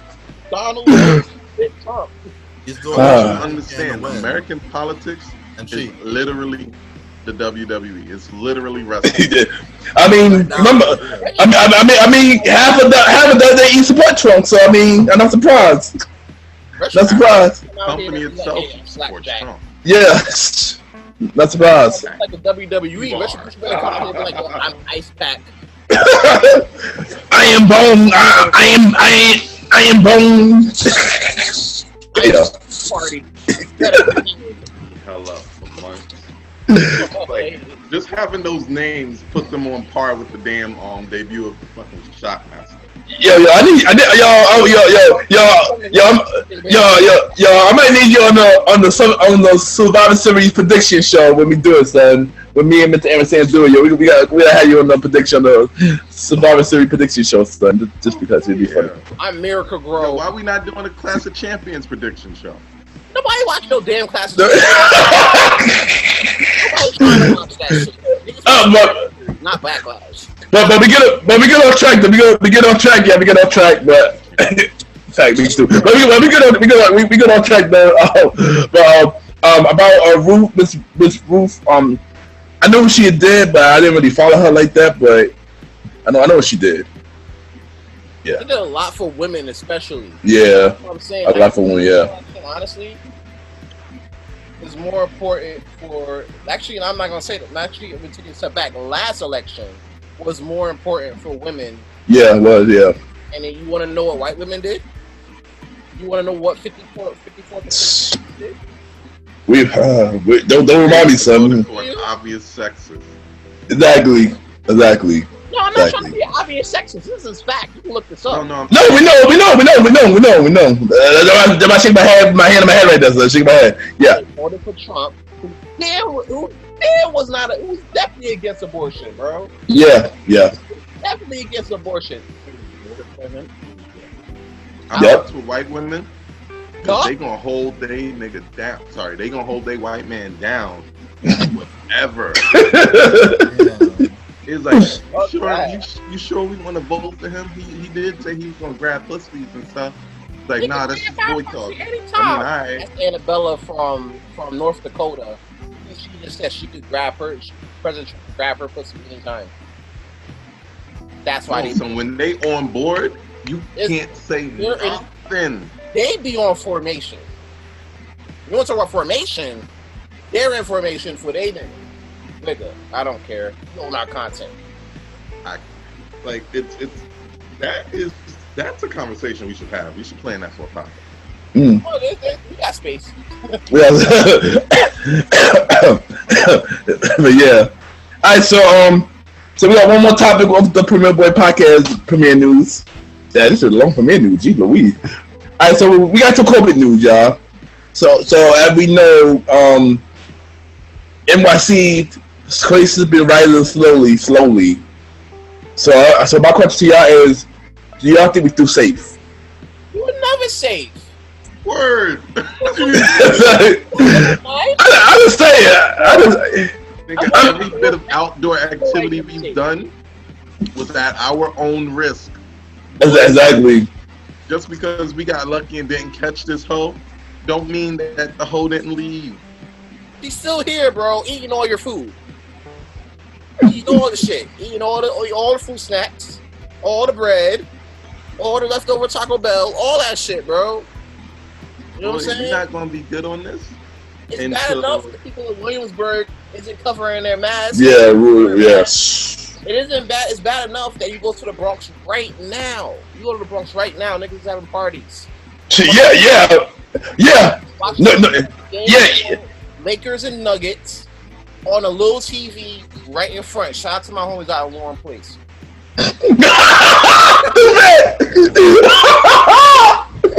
You know the craziest thing? They were watching the Houston Lakers series right in front of them too, though. I ain't gonna hold you. You know the crazy thing is, these niggas will wear a mask on their way to these functions. Get to the function, see niggas they don't know, but also see niggas they do know, and take the mask off. Exactly. Yeah, that's true. Like, oh, you like COVID in here? COVID cool? All right, COVID cool with you? Okay, it's cool with me. Hey, yo, and think about it. It's starting next week. Yeah, exactly. Granted, in Dutchess County, you already been doing it. We know. Y'all been open for a while, son. Like, you wait.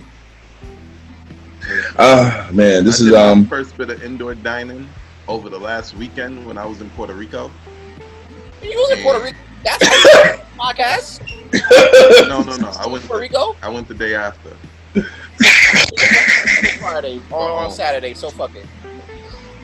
It was cool and shit. They had a lot of protocols in place, but I still kept my mask on. Good. Good, son, good. Shout out to Mofongo. It is the greatest food I've ever had. I love it. Yeah. But still, like, I'm not doing that every day at all. Like, yeah. You can go back to indoor dining if you want. You could be out here trying to take some shorties out on dates. I've been trying to take my shorty out on a get a fever check. I've been trying to take it to the best ass fucking Japanese spot in a long time, and I couldn't do it because y'all restaurants wasn't open. But they opened it on the 30th, so as soon as I going on a date. Gonna be reservations long. I mean, yeah, exactly. You know, it's gonna be crazy, son. Raise the prices on y'all asses too. Yo, that too. For my birthday when I did my shit at Babylon. Yep. Man, all of us paid $500. 500, son. Yeah, that part for the whole table. We got like food, mad food, drinks, $500. It's crazy, son. Easy. It was crazy. I didn't pay the whole. Yeah. Money, But the way I go out to the places, please be safe. Put your mask on, social distance. We're still in a pandemic. Can't trust it enough. We're doing a pandemic. Don't act up, bro. Stay home if you want to. I'm going to Mexico Saturday. I'll see y'all. Wow. Got back from Puerto Rico. You ain't got no coughs, right? Good? What happened? You alright? You ain't coughing or nothing like that? You not congested and shit? You ever been hooked up to an incubator or nothing? No, so you bugging. Alright, yo, we're gonna take a short break and we'll be right back with the main event topic. So.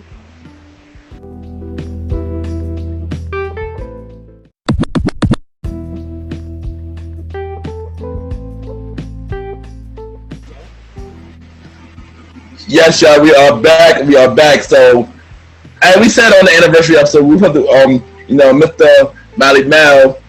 He ran over time, so this episode we're gonna do his interview part 2. We all got 3 questions each. We're gonna ask him, and I'm hot seat. Malimal on the hot seat. Yeah, go Malimal on the hot seat, son. You ready, son? You ready, bro? Long live the chief. Long live the chief. So my first question is, what is your biggest achievement as an artist? My biggest achievement as an artist? I don't believe I've achieved it yet, bro. I guess if I would just be putting it down, I mean, just having that period of time where I just had a consistent fan base that would pop out to the shows.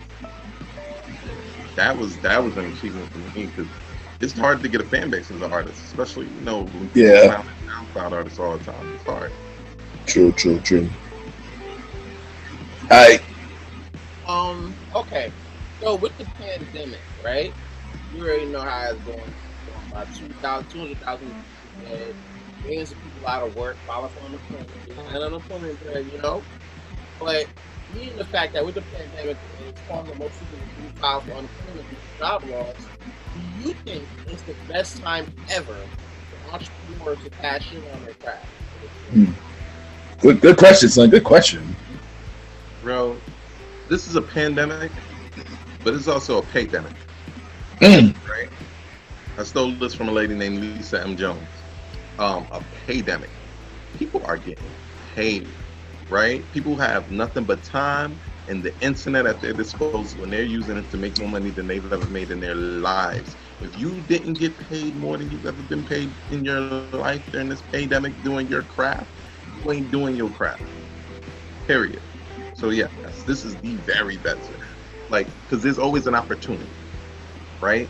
In every problem, there's an opportunity to help solve a problem, and that's where entrepreneurship is. You're solving somebody's problem, and they're paying you for that service, right? If you couldn't find a problem during this pandemic to solve, you lost.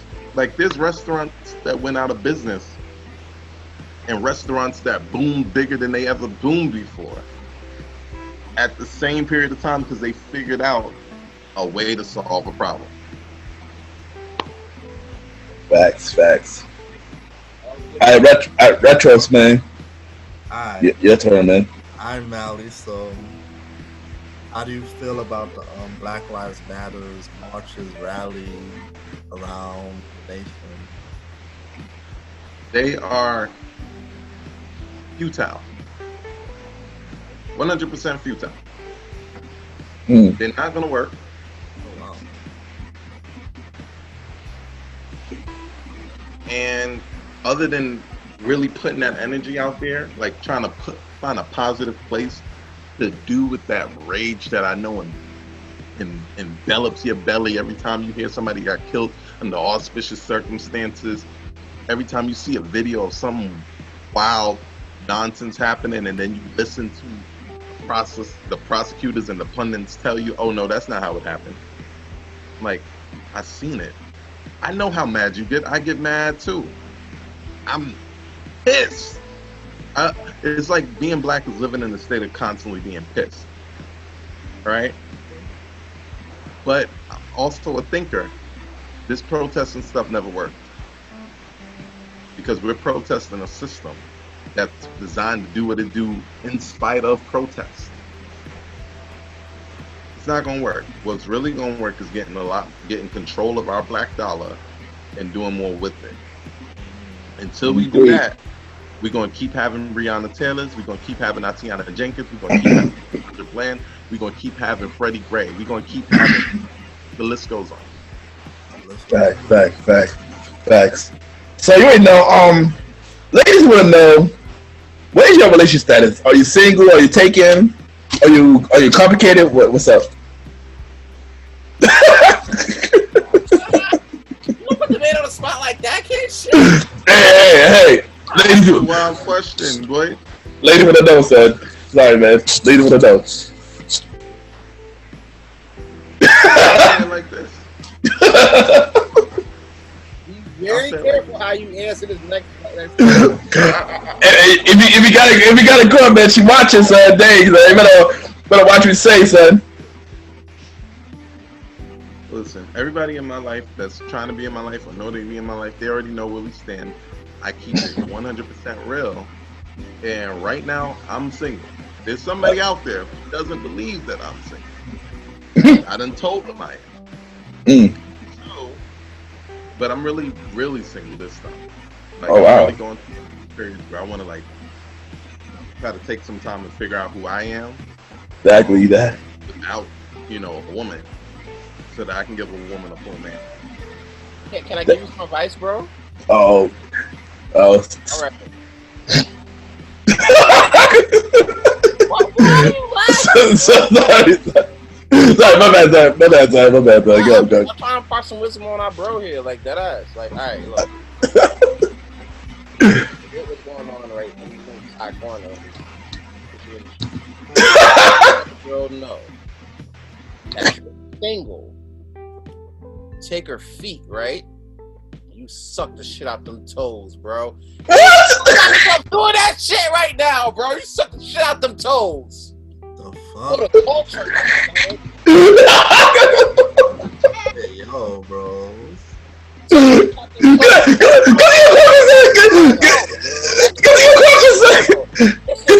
Single.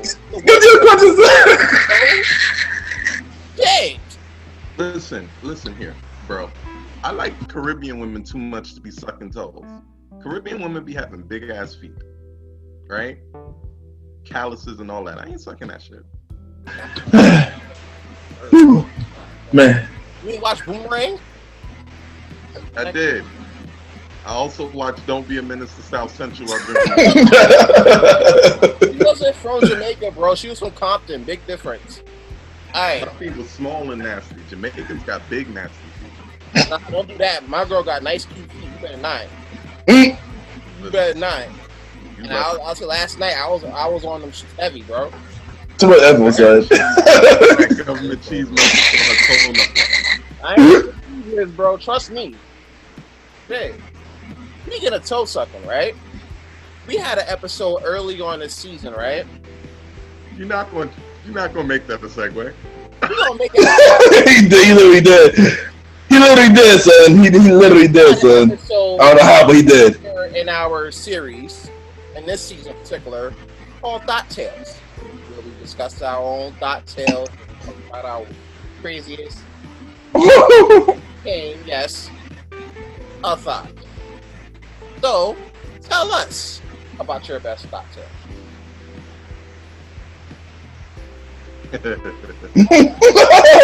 Oh, dude. Since we don't suck toes around here. Oh, She Louise, son. I told you I was coming with these questions, bro. Like, I don't, like, you know what I'm saying? Like, I see. I'm out. I see, son. She Louise. all right. Explain the rules of thought tales again. Maybe a thought story, son. A thought story being a hoe. That way he would. A story when I was a thought. Yeah. Yeah.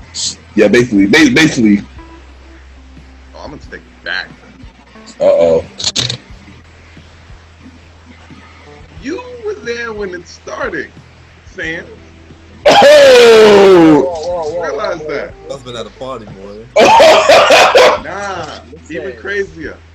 Listen. Sands was there for what was the start of what I call the summer of Mali. Right? That was my thottiest summer to date. Right? Wait, hold on. Was this the time? Hold on. Was this the time when we made that freestyle song "Crying Like a Bee"? Oh, think wait, it I might have remember that. been after that. I remember that now because I was there too. I think I know what you're talking about, son.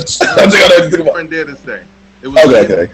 specifically because all right, here's how it started. This is gonna be the weirdest start to any story about being a thought that you've ever heard. So I had the idea to go to Harlem because I wanted to meet Charles Hamilton. I heard about this. I remember this story. I was there for that. I remember the story. Me and Sands, we linked up. We went uptown, and we were just walking around uptown looking to see if we could see Charles Hamilton. Charles Hamilton, right? What we did see was my signature glasses. You remember them? Oh yeah, I remember those, man. Oh yeah, I remember the glasses, son. I took a picture with them, son, and I felt like I was you, son. I felt like I was you. I took out that picture too, son. By the way. So what happened was, me and Sands talked about it. I wound up copping the glasses, and right after I copped them, we was like, all right, let's get some food and let's get ready to go back to Brooklyn or whatever, right? Because Harlem is far from Brooklyn.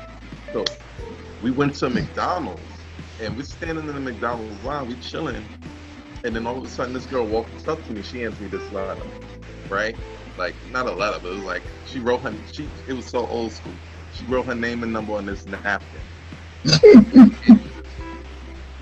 I was like, oh. I was like, you better call that fucking number and stop playing games. Like, So I called the number. Of course I called the number. And boy, I was off to the races. See, the confidence that one moment gave me lasted 3 entire months. Dang. Because it was her. She was a little Dominican shorty. I'm not gonna tell you. I'm not gonna say her name because we still cool, right? Had this little Haitian shorty start popping up, right? That story is wild. I ain't gonna get too X-rated. We ain't got the time, right? Nah. I mean, for the episode, we probably threw that to part 2, but yeah. And then I still had my ex at the time, who was one of those exes that didn't believe that they was your ex. they didn't get the news yet, right? They don't be getting the memo. The services are no longer required. Right. So I had all 3 of these things going on at the same time. Like, it was like I had a shorty coming in, shorty going out, shorty coming in. I was running a train on myself with the transfer. Damn. This is why this is the Grown Man Podcast, man. The premier way is the Grown Man Podcast because the brotherhood right here, man. Continue, man. It was crazy, and the coolest part is nobody was getting lied to. Like, everybody knew what it was except the ex. That was tough, but everybody knew what it was. So you pull up to my house, they already knew. Like, they knew more than I knew what was going to go down when they pulled up to my house. I remember. Let me tell you about the Haitian shorty, right? Haitian shorty pulled up to my house.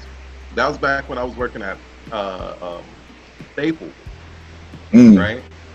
So like I knew a little bit about computers. Plus they used to like throw away computers, like, and put them in the recycle bin. So I would take them every now and then and fix them up, right? Not high level, just low level stuff. I'm not doing no high level stuff. I ain't got the time. So this one shorty, she's like, yeah, I need a computer for da da da. So I hooked her up with one, and then it started acting up on her. I'm like, cool, bring it over to the crib. I'll fix it up for you. All right. So I brought it over to the crib. My room at the time was downstairs. I was staying with my grandmother. Brought it to the crib. I was fixing the computer. I said, hey, you can sit down wherever you want. She saw my bed. She's like, I want to sit down on your bed. This is what I say to everybody. This is what I would say to anybody. You can't sit your outside clothes on my bed. Facts. So I said that, and I promise you, I said that with the purest of intentions that she would find somewhere else to sit. Right? So I'm messing with the computer. I realized she didn't come from where the bed was. So I go over there, and Phil is playing with herself on my bed. Oh. I was like, boy. Already getting hot already, like a little Caesars out here. You feel me? Like, G. Louise, son. Needless to say, that computer never really worked like it was supposed to. It didn't work like I was supposed to.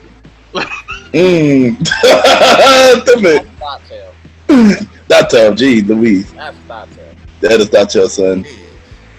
I'm not sure you top right Dot, but that's Dot, son. Oh, I got another one from that same summer. Right? It was the Burger King girl. So we was chatting or whatever. I was like, oh, what you into? This, that, and the third. Y'all can still hear me? Yeah, you're good. Okay. So I was like, yeah, what you into? This, that, and the third. And we was talking. I was like, hey, yo, next time you down here, come over to my crib. We going to chill or whatever. She's like, okay. She hits me up. I'm coming your way. I'm like, oh, you definitely coming my way. Right? So I call up my boy, Stefan. I was like, yo, because I can't roll weed, but I know she like weed. I'm not a big smoker like that. Me either, son. So my boy Stefan, he hooked me up. That's my boy. He hooked me up. I gave him a little bit of money. He rolled like 5 J's for me. Them rolls were really perfect too. Right? And I went to the liquor store. Got a little bit of liquor, right? Got some Quavo, because she's Dominican. I thought Spanish was enough. So she gets to the crib. We watching Wildin' Out. Rest in peace to Wildin' Out, right? Sally, son. Right? She watching Wildin' Out or whatever, and we drinking, and I let her smoke a little bit, do everything she wanted. See, the thing is, I'm getting smacked. I'm looking at her not getting smacked. Like, she's not getting drunk or smacked at all. She's just hitting the stuff up. I'm twisted.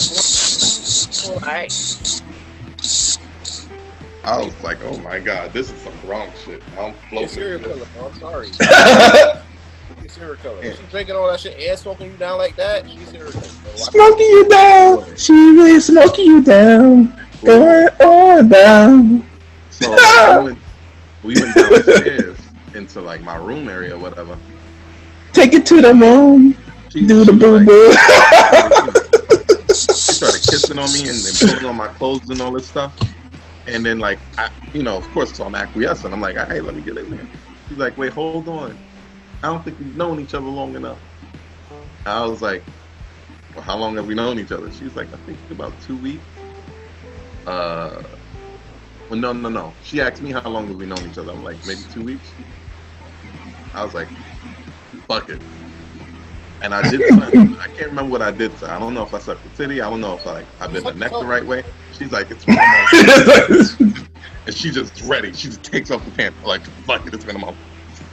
And I'm like, oh, in there. Son, so you literally take her to the room and did the boom boom boom. Okay, I got it.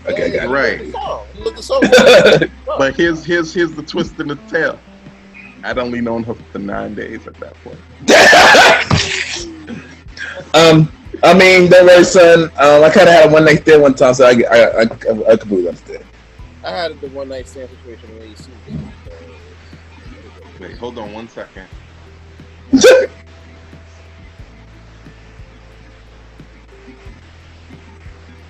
You can edit this part out, right? This awkward silence. Audio version, yeah. Podcast version, YouTube, Zero version, no. Well, let's give the YouTube viewers something different. Coming up next week, we're gonna have our special guest person for the first time in a little bit. First woman, period. Yes. First special guest on this podcast, Magna will be joining us, discussing the current state of R&B. Is it dead? Dead. Life support, and if it's life support, it's going to nurture back to health. Yeah, remind you, this is our first woman guest ever. So yeah, like, Throw a poll up there. We should Yeah. make a poll, y'all. huh? We should make a poll on Facebook and on Instagram. Ask them. Ask what? Check out the fact here. This is what we'll do. Immediately after this podcast, we're definitely going to put a post up. Is R&B dead? We'll put that poll up on Instagram. You guys can chime in if you like. Yeah. And we'll reveal those results on the next podcast. All right. Oh yeah, we could just shout out. Yeah. Oh, you that? Okay, that could work too. All right, back to it, son. Roddy, what you got? Alright. Oh, you done your story? Are you done your story, Mally? Uh-oh. Can't hear you, bro. We can hear you, son. Yeah. Okay, Roddy. Comes in a little later, so you know. Yeah. All right, Roddy. Next question is: do you have a favorite new school rapper at the moment? Who's your favorite new school rapper? Baby a lot right now. I like the baby a lot. Oh wow. Who? The baby. Oh yeah, he's Not baby. little baby. The baby. That baby, yeah. He grew on me. He grew on me. He grew on me. He's clever. He's slick. Little ad-lib. I like. I'm a Roddy Rich type of guy, but so my next question for you, my last question I should say is, where do you see yourself in 5 years? My net worth is going to be well over a couple $1 million. No, you could. My net worth is going to be well over a couple $1 million. At least $5 million. Nice. My net worth. I'm going to already be doing the type of things that's important to the community and going forward. Right? I'm going to start building that foundation. Right? Our community needs a lot of work. I'm going to get them in. I'm going to start doing the work. Nice. I'm going to have a team built big enough that the work, that the education is going to get given. Agree. Yes. That's not going to be 5 years. Nice. Nobody take that. Let someone put out another tape. About to. Finally. I've been waiting for that. Thank you. I've been waiting for that. Yeah, we've been waiting for a tape for you since September, son. I like that. That's a dope ass answer. Waiting for a tape. The fact that we're actually on here announcing it is pretty fire. It is. Yes. Now, before I get into my final question, can we confirm that? Yeah, can you confirm that, son? Your tape. You better have more. You better have more than one tape in 5 years, son. That's not a dope average. Even whack rappers come out with a three. Yeah. Like I was telling the same things like what I wanted to do last month. I didn't make it work out, but to write a completely fresh tape. Right? A tape that reflects where I am right now in my life. I agree. Because a lot of my stuff, I realized I wrote it so long ago that I might have a different mindset, even if I still like it. So I've been going through it, seeing what I like, hearing little clever lines, and just writing new stuff.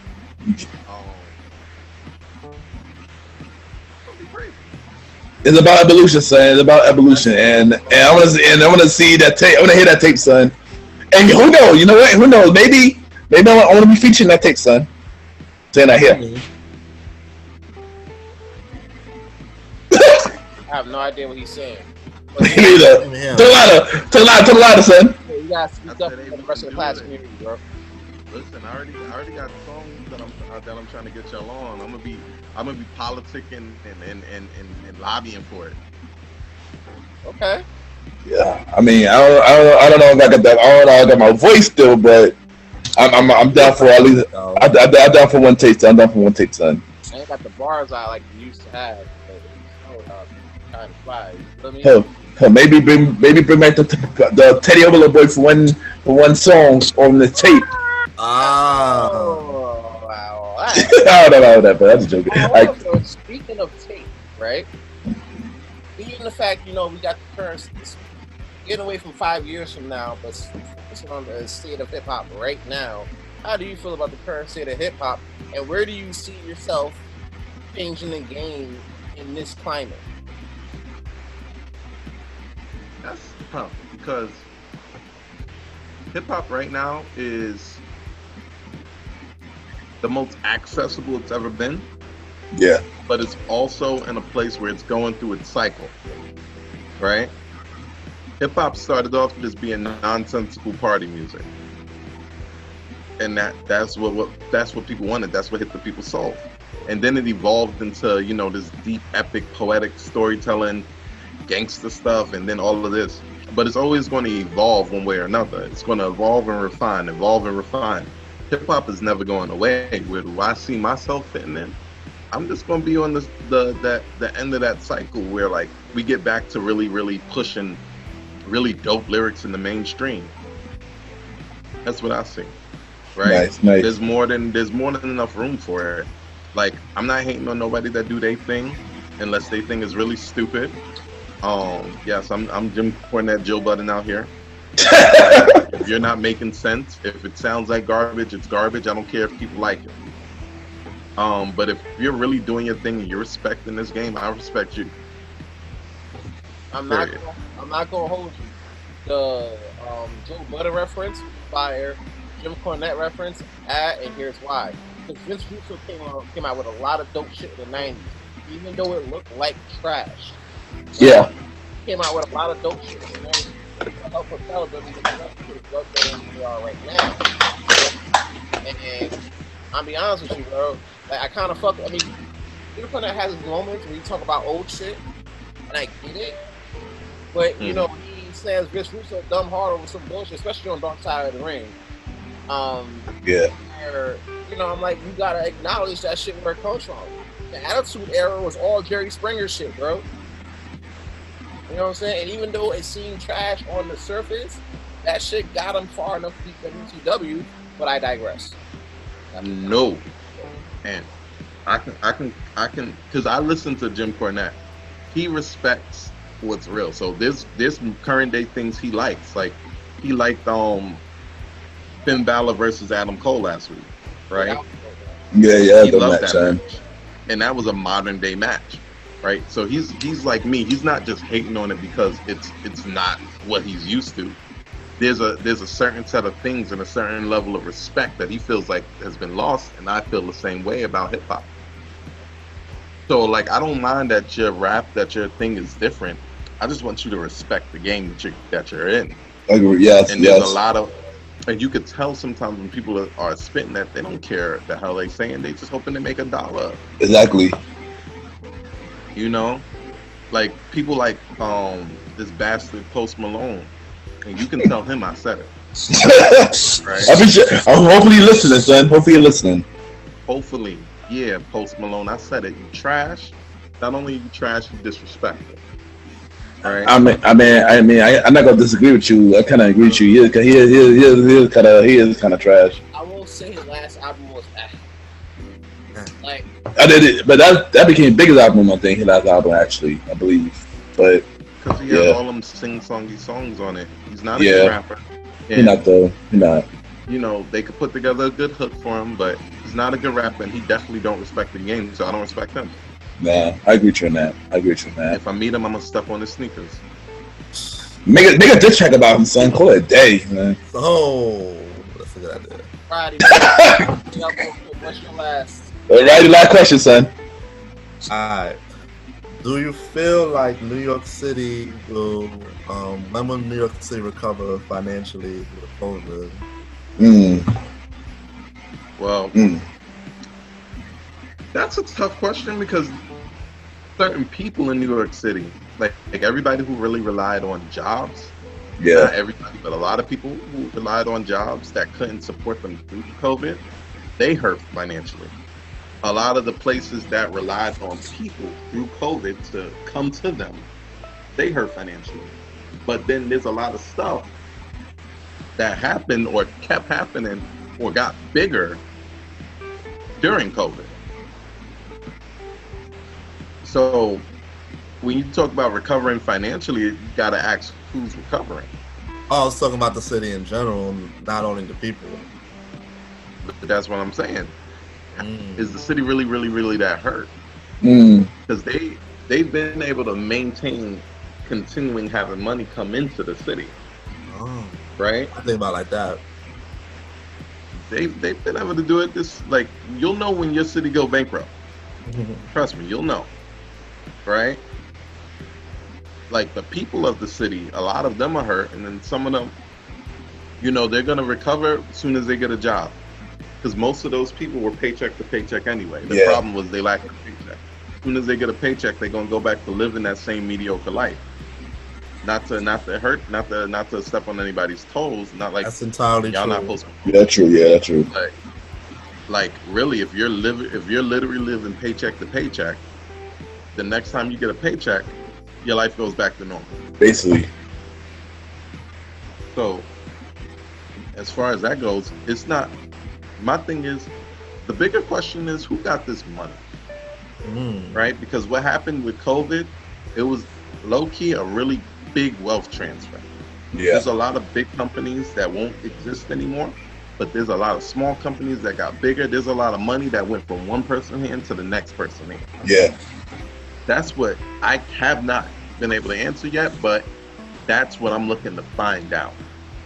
Where that money go? Well, like you keep saying that, you know, the small businesses is booming. A lot of people has been hustling out their crib, you know. New businesses opened up. So these people are definitely. That's what I'm saying.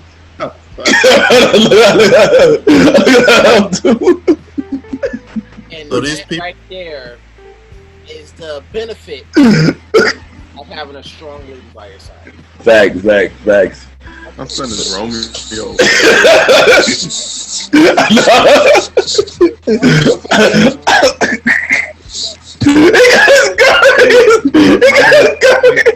My man's got the kid, got what he wanted. I had to get him to go get that.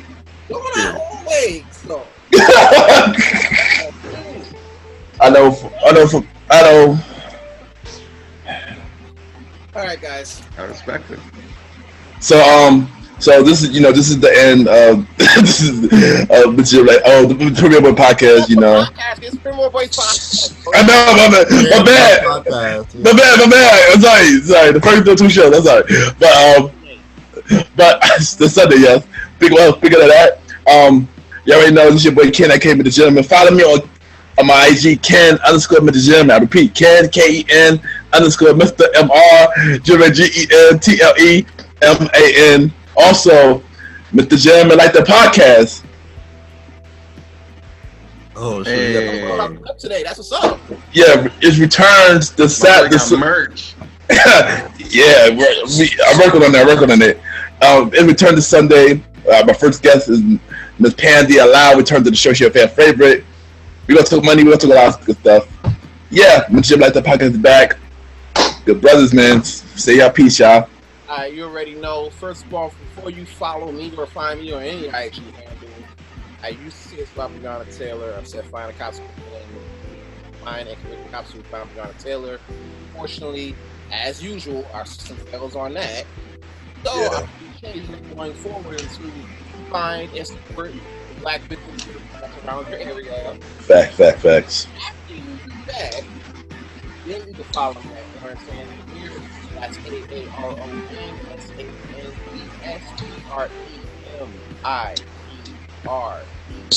you can't find no black business around your way, $100 months. That's what I said.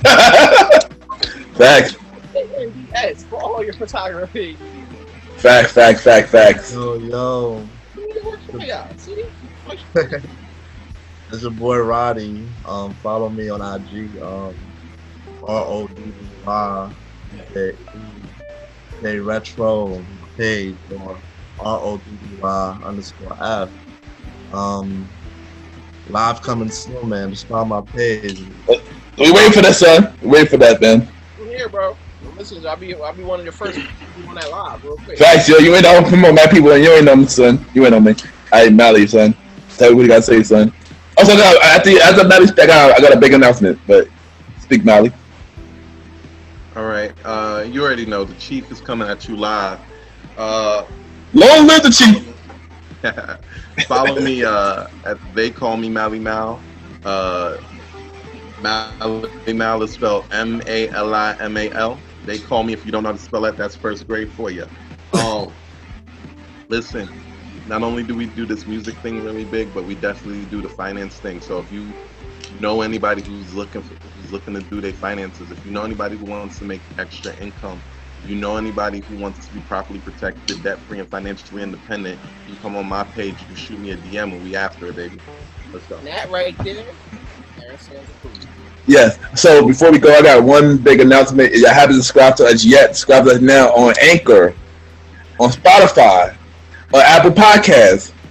As of earlier this week, we are now on Amazon Music, Amazon Prime Music. Yes. So y'all can subscribe to that on that. Yes. One side at a time. You ain't gonna be able to avoid us. Exactly. Yo, Alexa, turn on the Premier Boyz podcast.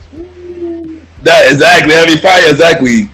Yes. So Premier Boyz podcast is now on Amazon Music, y'all. So y'all can check it out there. It's easy. It breaks down season.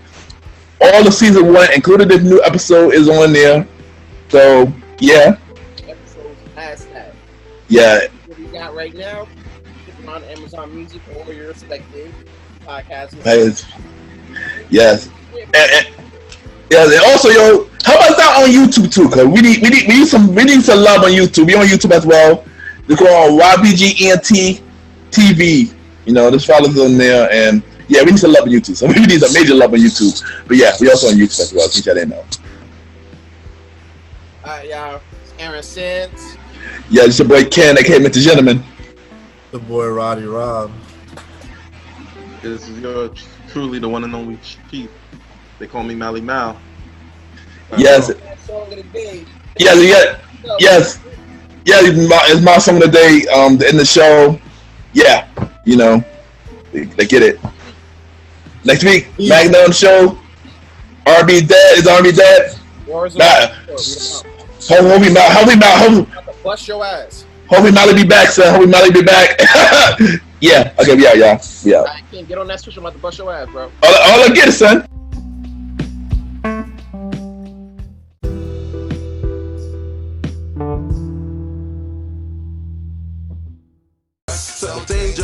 So dangerous, YPG, dangerous, dangerous, so